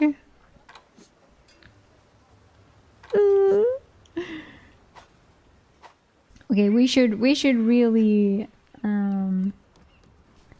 I think it was good that I did some village quests because it's too overwhelming with everything. It's like I have no idea where I am. I don't know what I'm doing. Help. But what is these? What are these things? Right, you have an owl as well. Oh my god. Right. Let's talk to people. There is a lot to do, apparently, yes, that I had not even touched.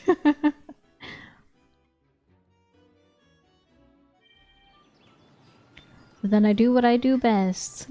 I start over again and never finish.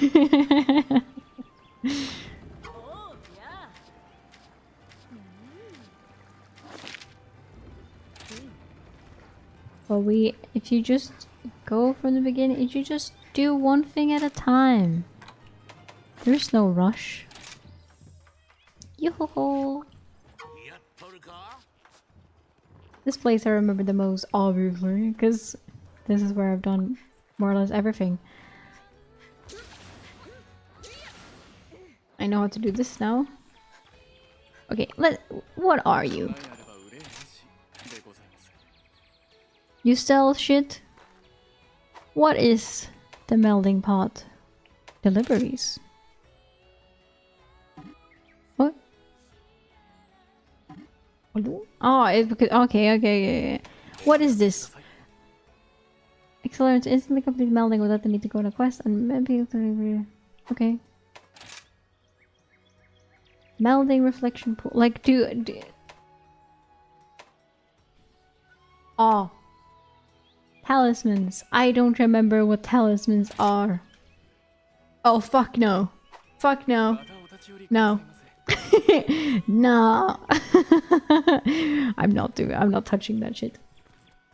I'm not touching that shit.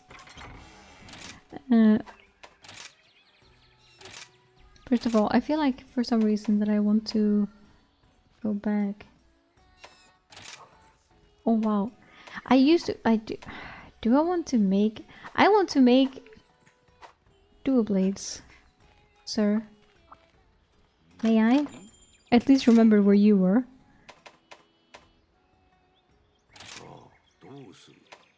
Oh, so...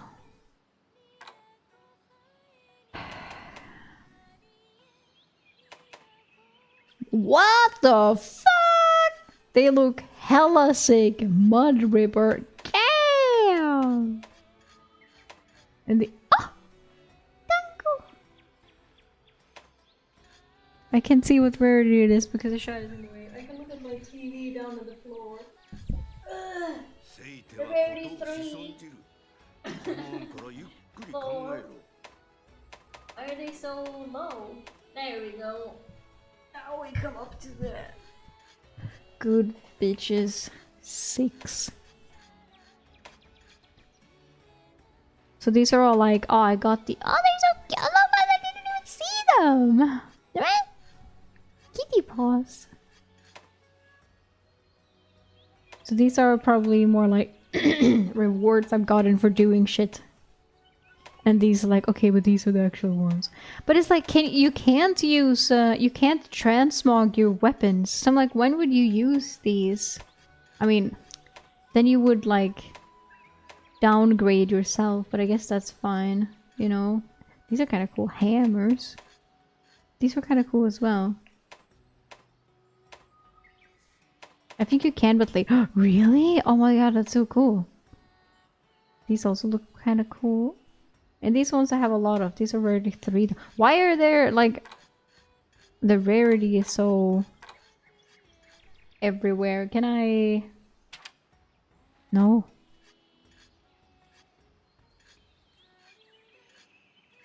Can I not sort somehow? Maybe I should do this instead anyway then. I'm overwhelmed once again! I kind of want to make the mud rippers. I want to make them. Yes, they're cool. Oh, we can upgrade them immediately. Upgrade them. Okay, I'll use the mud rippers. Fuck it. They look out. Look at them! What? So cool. Hello. Uh-huh. Do I have to do... I mean, kinda... Just get some ingredients. It's for... Cause I will guess... I have to pee. I'll be right back. I'm so overwhelmed.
Okay, one thing at a time.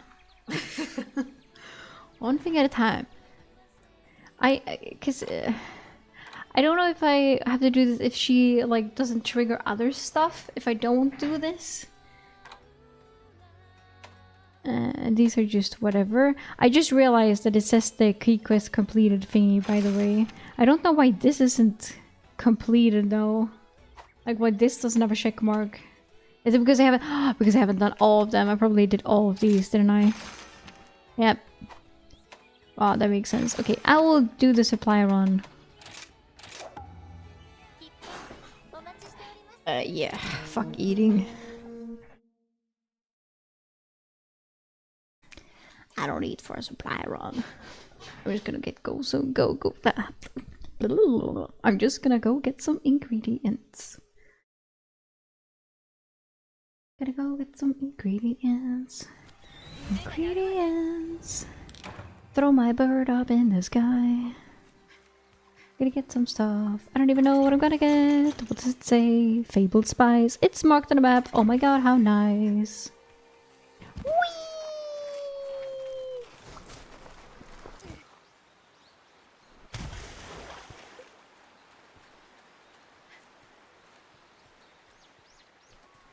Oh, a box! Really? That's so cute. That's so cute. What? Wow. Wait, that wasn't even close. Was there a box here as well?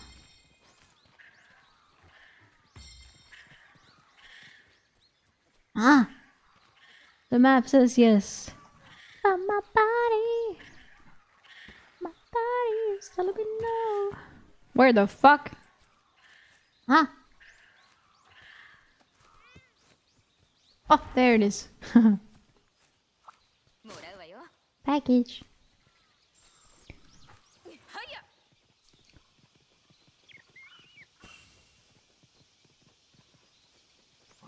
You could jump. I remember. Yeah. Run, run, run, run, run, run.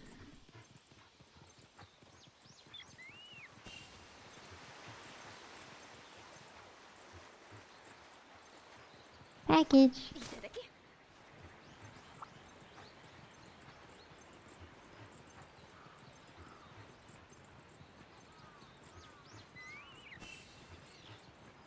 Package.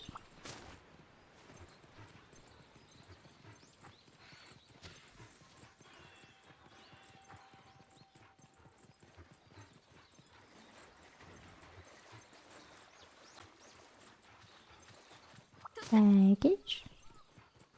And the last one.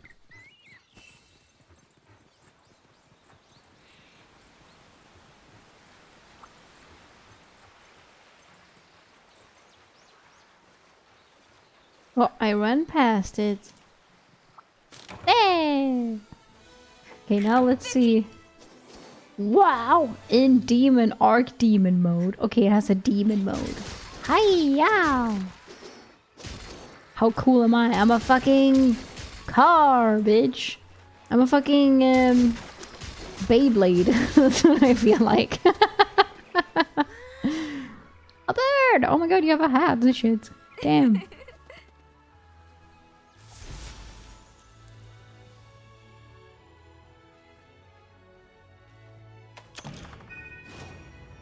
Leg day dango. I got a new dango.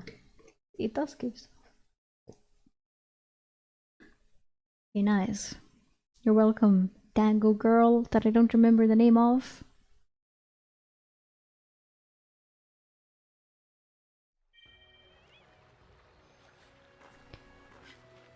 Okay, now we did that.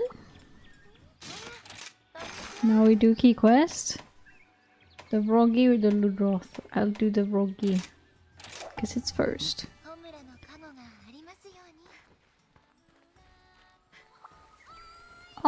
Okay, let me actually look at these.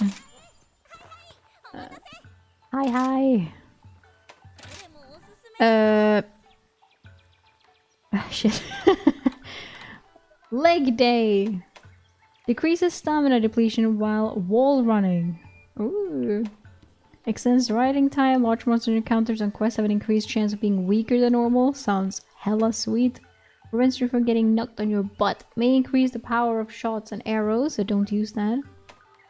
Speeds up weapon sharpening. Upgrades large barrel bombs to mega barrel bombs. Reduces stamina consumption for a certain period after eating. Extends hanging time during a mid-air stop. I never do that as well. Increases the amount of sunny. Okay, more money. Rare crafty creatures. Okay, speeds up body growth. Increase the quantity of honey obtained when gathering. Ooh, makes it easy for spirit birds to approach you. Oh! Oh shit, we have more than... Okay. Hi. Why does some of them have like stars on them? Oh, it's high. These are... Maybe I should focus on the stars. High possibility that damage taken will be decreased. Very nice. Increases health recovery from items. Also nice. Fire is... Oh, these are resistances. Okay. Resistances. Yep. And we have increased damage dealt by kunai. I never used it, my fucking kunai. Kunai, never used my kunai. Oh, these are all. Well, we had some nice.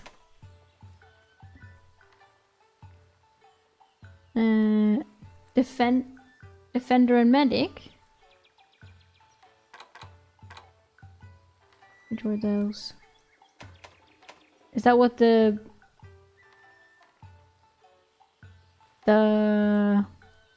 dango was called?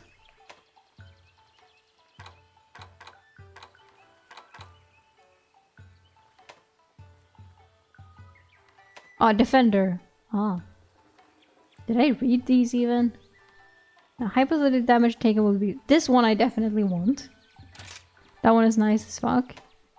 Health recovery from items is also very nice. Oh, that's the one you said, Ian. Because that was like...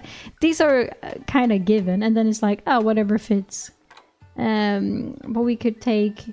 The kunai was whatever. And then we had other resistances, of course.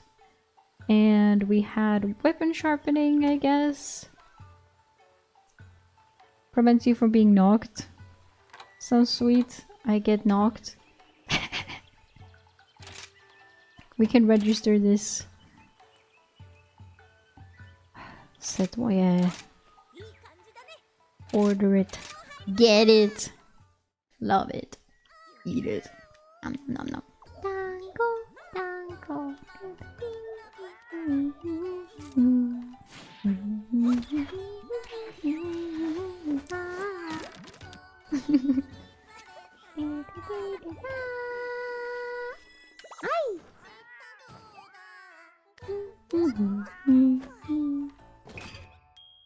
I still remember the song though. If there's one thing I remember, it's the song of eating food.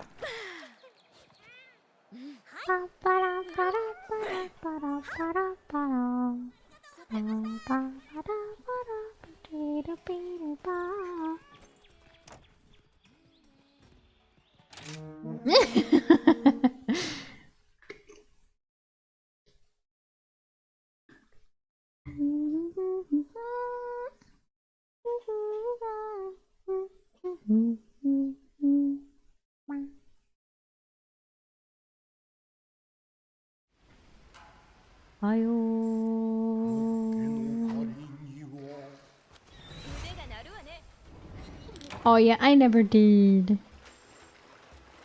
I never did. I have the game though, the visual novel or whatever. That I have.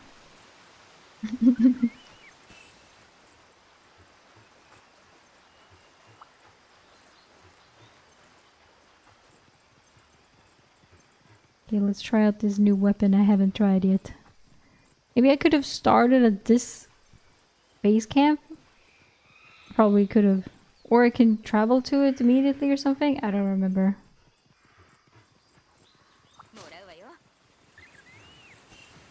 Hello?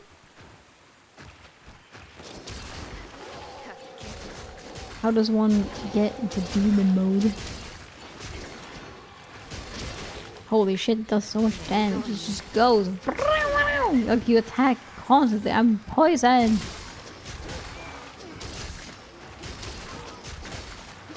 Poison. I'm so fast. Poison running out through my veins. Demon mode with RL. RL? What the fuck is that? Oh. Wait, both of them? No. How do we even get the thingy up?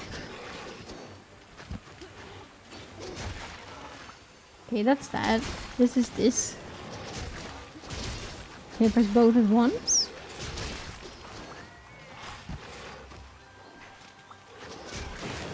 Oh.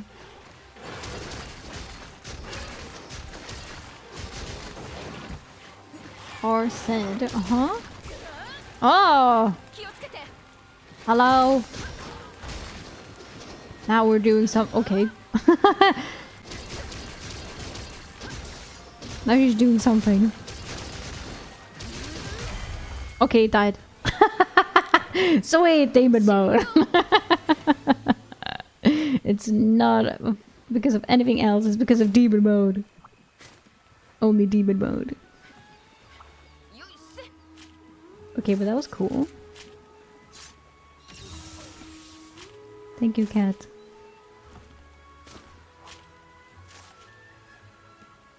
Oh, I didn't even notice.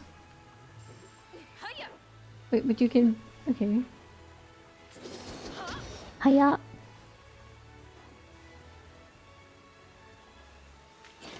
No. Is that Demon Flurry Rush that it says down there? And then it says... Alright, it says down there Demon Mode. Or not Demon Mode.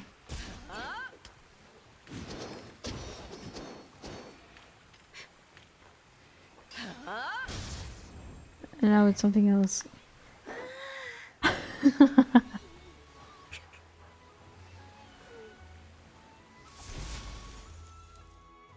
Quest complete. La, la, la, la, la. I've unlocked something new. A new cutscene. Wow.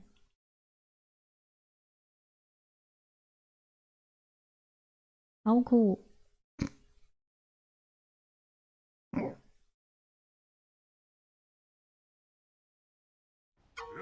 Yup. Did you say Hamon? What the fuck, Jojo? Jojo reference? An excellent idea. What? I'm here. Bishaten. I know.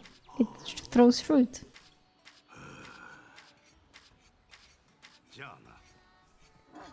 I'll talk to Hinoa. Tango. Urgent. Bishaten. Yeah. Nom nom nom nom nom.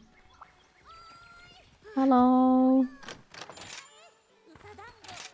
No. Usual. Yeah. Hamon is the name of the smith. Oh shit, really? Damn. Maybe he has a star tattoo.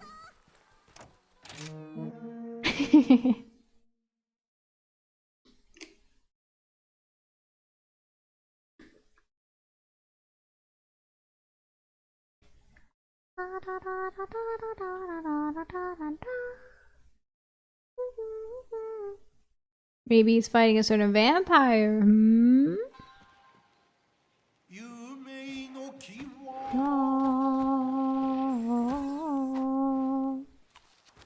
Could be, could be. I will take these anyway because it feels weird not to. Right. Can I now?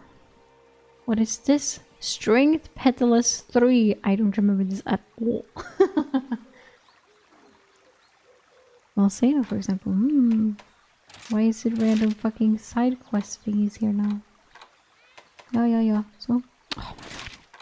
I don't like seeing the thingies. Oh no, fuck that. Okay, what I want... No! Stop! What I wanted to do... Yes?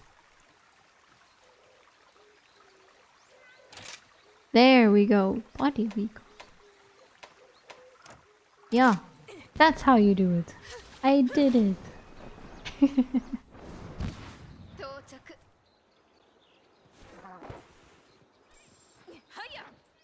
Learning. But it was me, a JoJo reference. Oh my god. At this point I probably would have reached it faster if I just walked normally because it did so much random shit. But still, now I know how to fast travel. Hello? Birdie. J'attends. Hiya!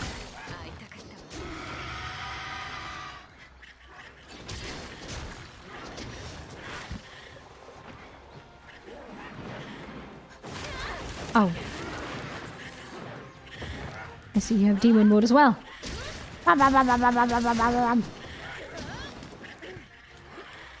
Oh, so you can't... Yeah, okay, now I saw it. Really constantly drains your stamina.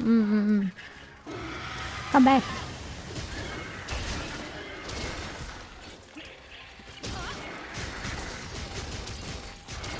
Fuck him up! Oh.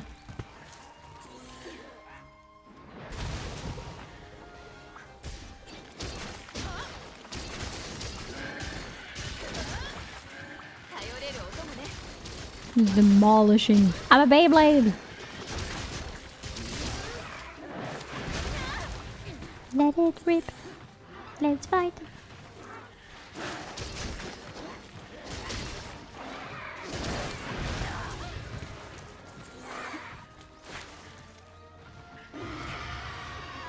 No, don't do that. No, don't leave.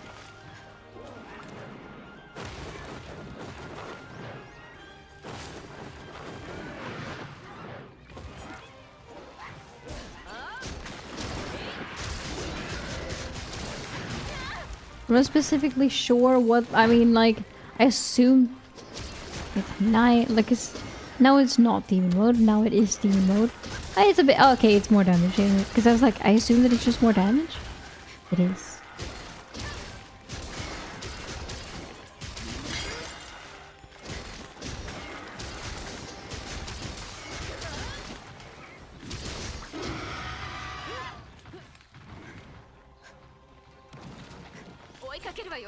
He left. More moves. I couldn't tell. I don't know how to make the move to do the moves.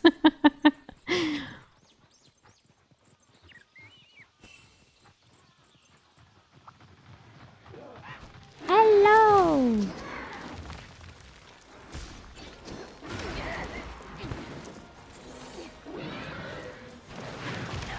Oh.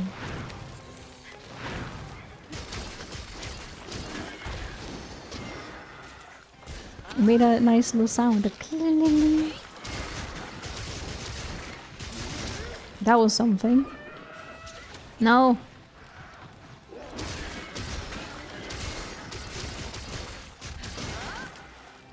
Nice angle.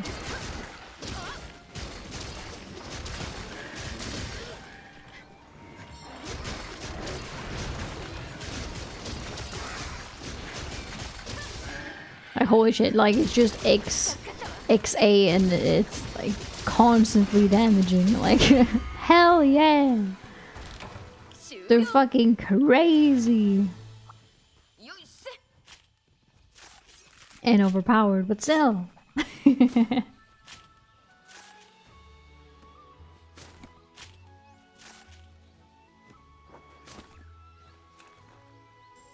Oh, I guess. Take some fruit. Nom nom nom nom nom nom nom nom nom. No. Okay.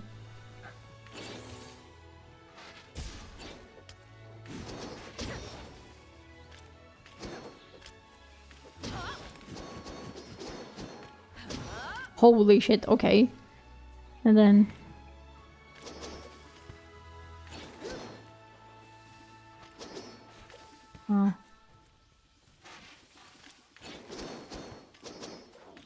Yeah, this is the first time I even touch dual blades in this. That I can remember, like... Like, I haven't even tried. I've done hunting horn every game, obviously. The first time I started playing, as I've said so many times before, in Generations Ultimate on DS. The first I ever touched was dual blades, and then I played that for a little while. But it's like, while I...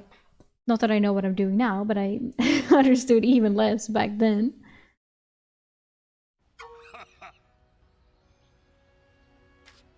But otherwise, it's been Hunting Horn, and then when I played this game, I was like, maybe I should try Sword and Shield. Then I tried Sword and Shield, then I played it in Worlds as well. Not in Wilds yet, I think. The best quest! Crazy. Oh. Oh, you have more quests for me. More dango. More groceries.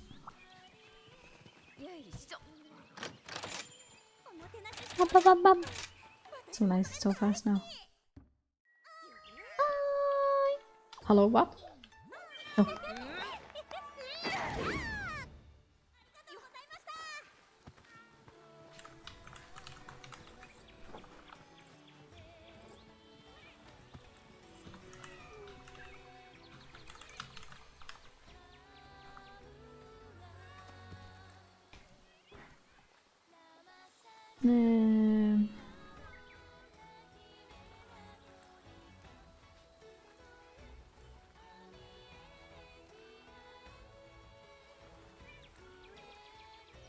The part.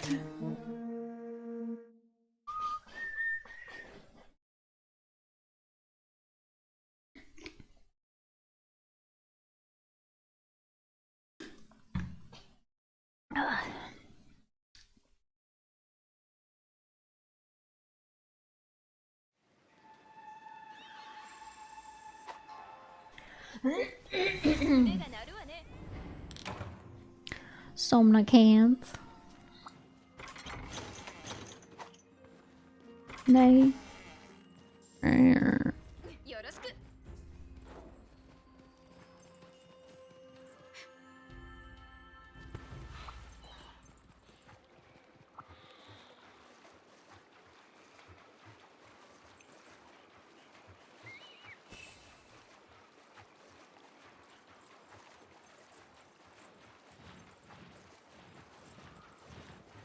There it is.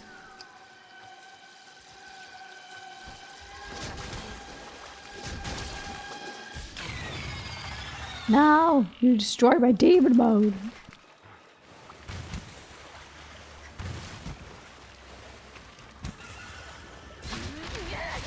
And then I fuck up.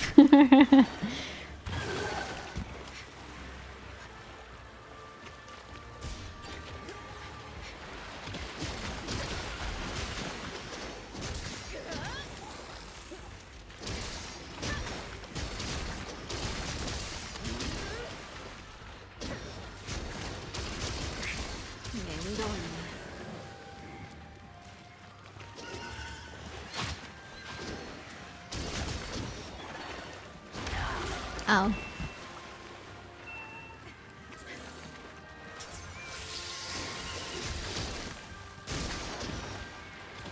I was like, is it leaving already? But it wasn't.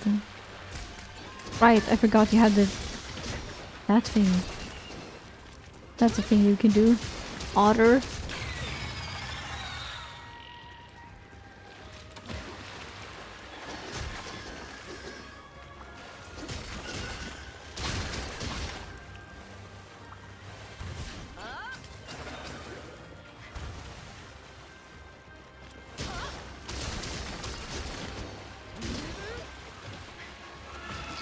No, don't otter. Don't otter. It ottered. Oh, hello. Thanks. Sure. Here we go.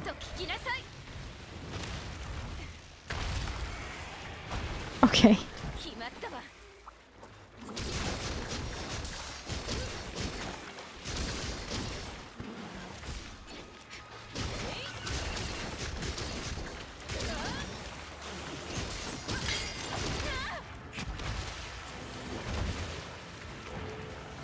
Right? He came out of nowhere. He's like, hello, I'm here now. I'm like, okay. Sure, join in.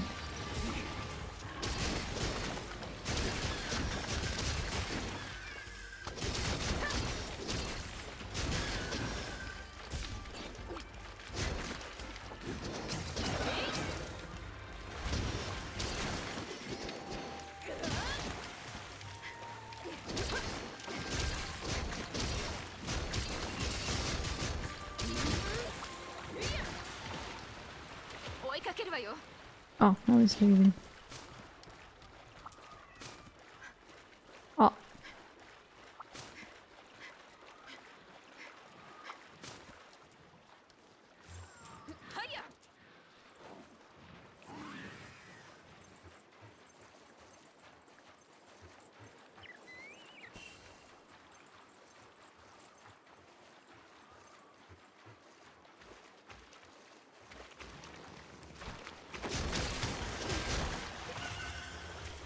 Die by my demon Beyblades.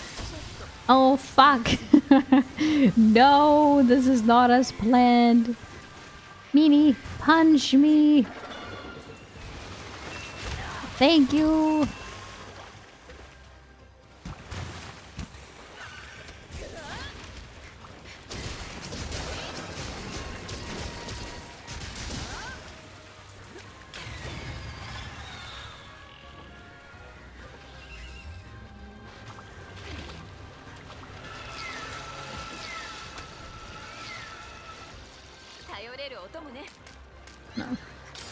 Ah, but I looked the other way. Maybe that doesn't work. I just assumed. I was like, maybe if I look the other way, because then I technically don't look at it. Maybe that's too easy.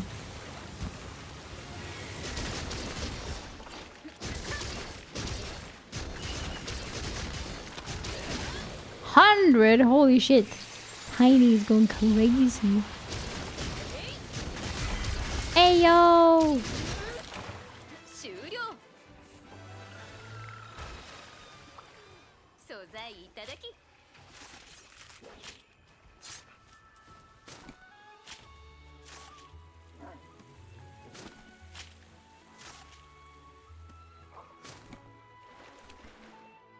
There, now we'll move the shot for the last time. Maybe. There.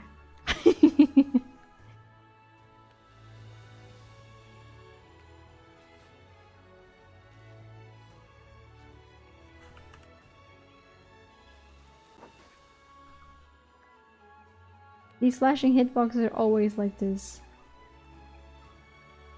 Oh, that is that is always like, oh, if you're in the area, it doesn't matter, or just don't be close, bro, and you're fine. I won't have time. Nope.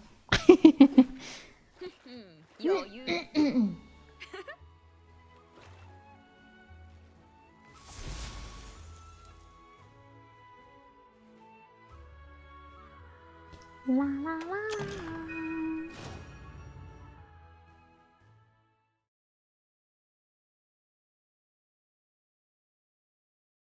Oh, you can roll them. Uh-huh. Okay. Resume. Good. I have options.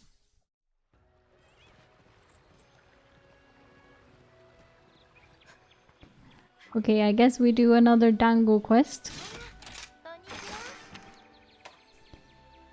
Is it the exact same? Yep.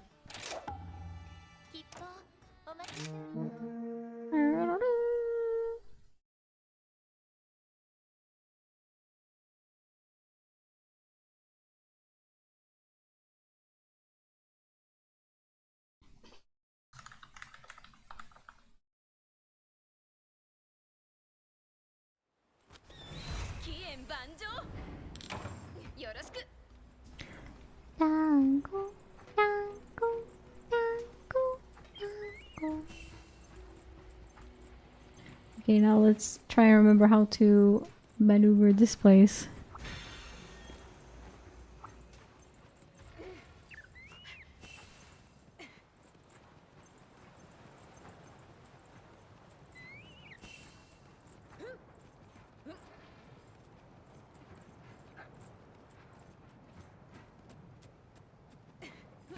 I'm blind again.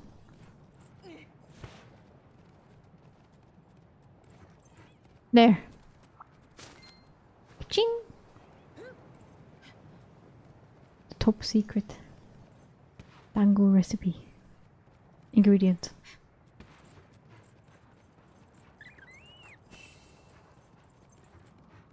Now be careful, don't jump off a ledge so you have to climb up of again.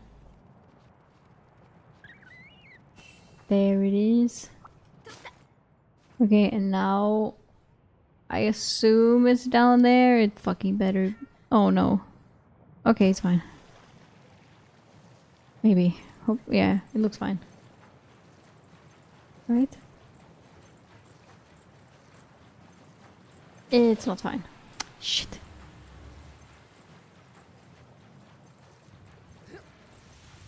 Damn, I just remember that it can go really fast. I could have just done these last, now when I think about it. Anyway. Up. Got it. Speed!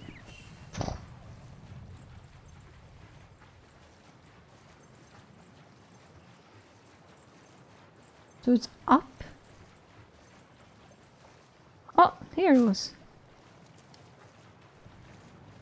Can I... The dog probably won't. I can't see. Why can't the dog not jump? Can the dog not wall run? Like, it's so annoying because it's like, oh, I'm doing it, and then it's like, it just doesn't do it. Nay, don't demon mode.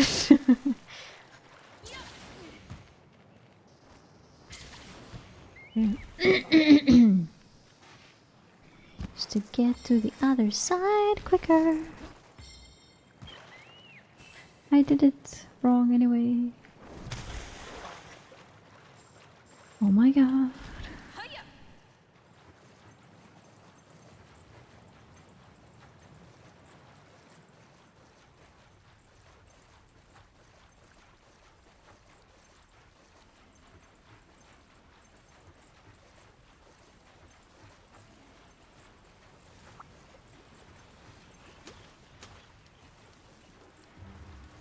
There.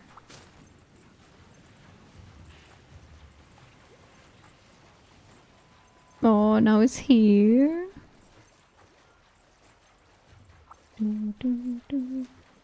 Move. Last one. Last tango ingredient. Let's take some of these while I'm at it. Sweet.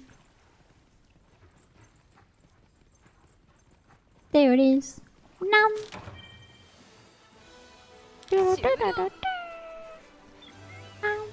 Nom.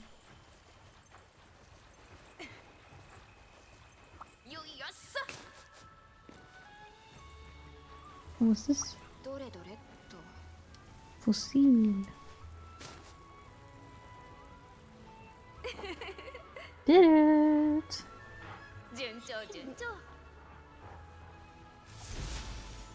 Hardest quest. Happy I made it out alive.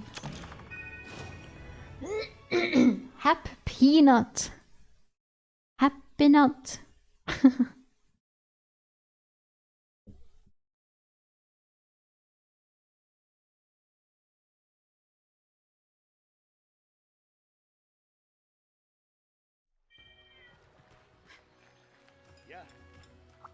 Let's look at it.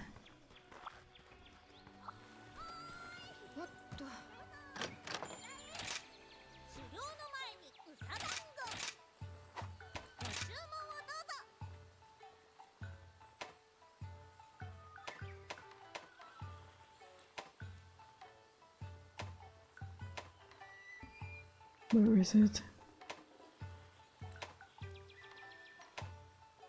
I am fucking can't.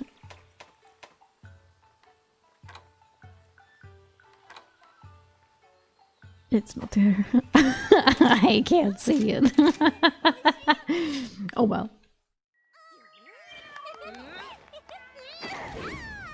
Yeah.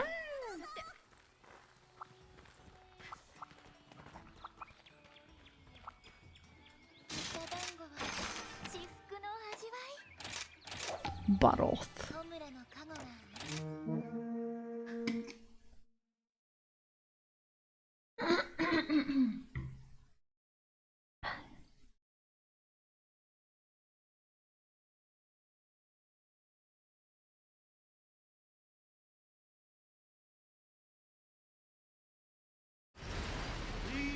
Yeah.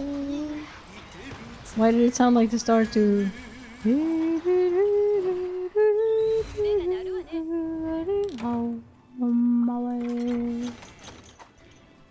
In the jungle, the mighty jungle, the lions sleep tonight.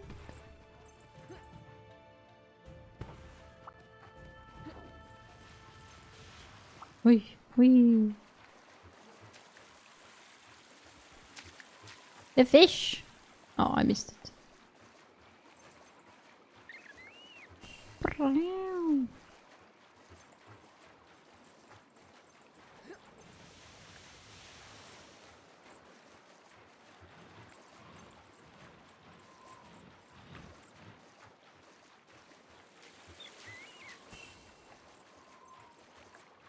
Hello.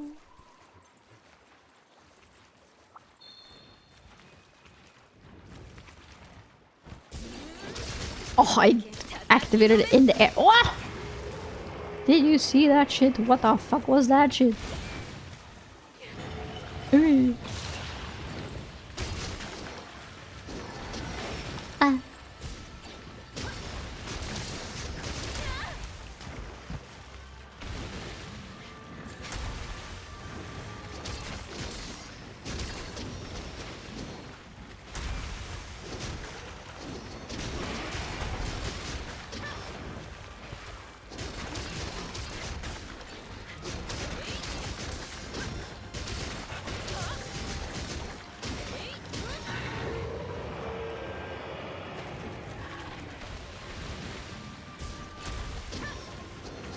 No, no, no, no, please, just...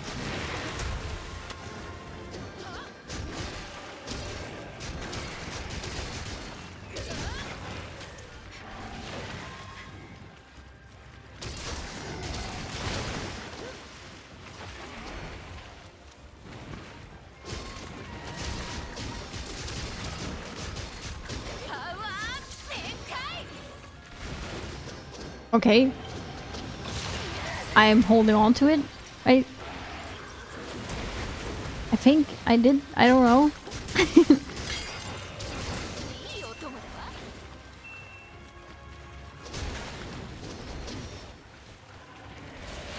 Oh yeah, hello.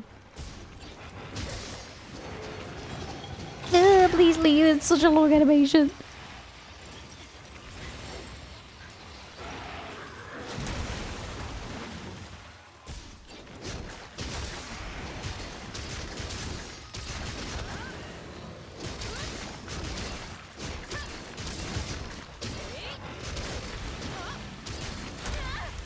Oh.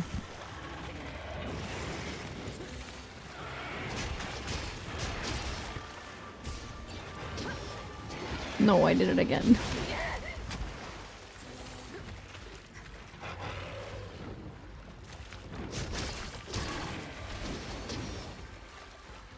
Okay, pussy.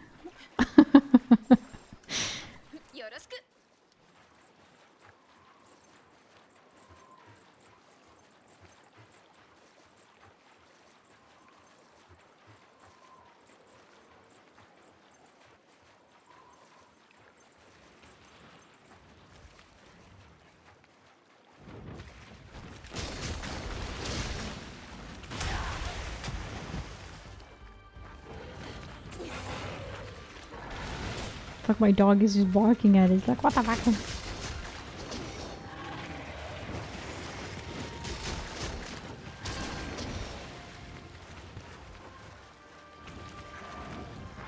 I wonder how long it would take for the cat and the dog to kill this one by themselves.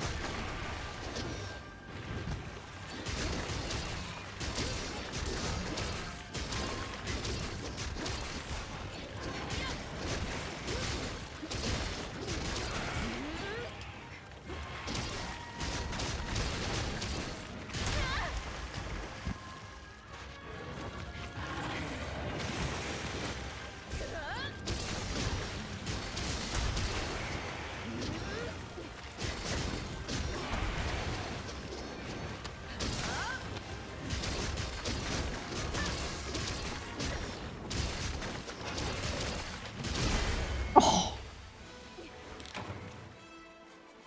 Sweet. Oi, hello. Please don't interrupt me. Yes, leave. No, no, no, don't come back. No.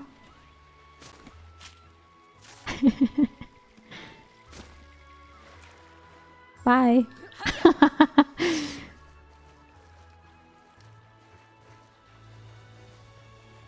Is there any mining things in this area? Probably not. Oh, what's this? Material! Somna can't. Dust.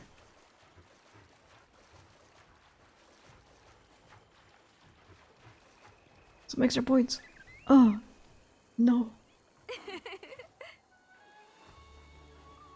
Good dog.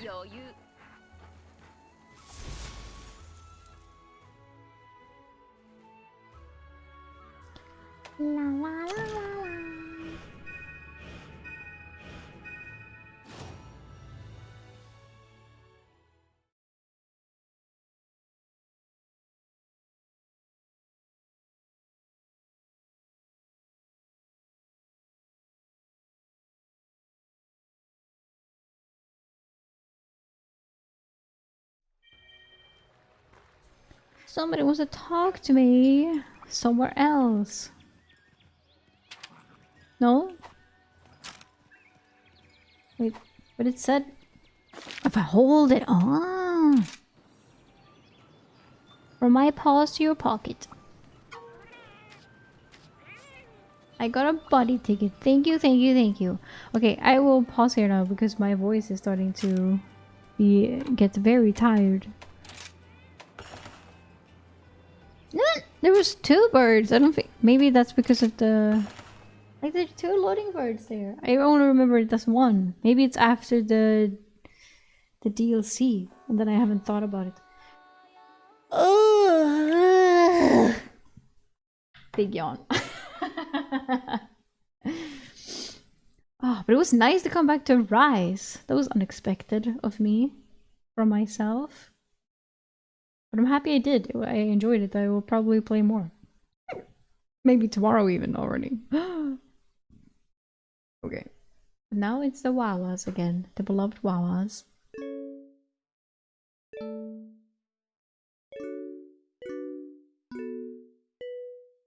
Thank you so much for watching and joining this stream. I hope you enjoyed it. It was very fun to me. I will, as I said earlier, stream on Tuesday and Wednesday. Wednesday as well this week, since Thursday is a holiday and that makes Friday a holiday as well. So 3 streams this week, Wednesday included. So until then, you can go and follow me on Instagram, TikTok, YouTube, Twitch, and join the Discord. Many of you do. Thank you so much for doing so. I appreciate it a lot. Thank you, thank you. And I hope you have a nice rest of your day, and I'll see you again tomorrow. Hey do! Bye bye!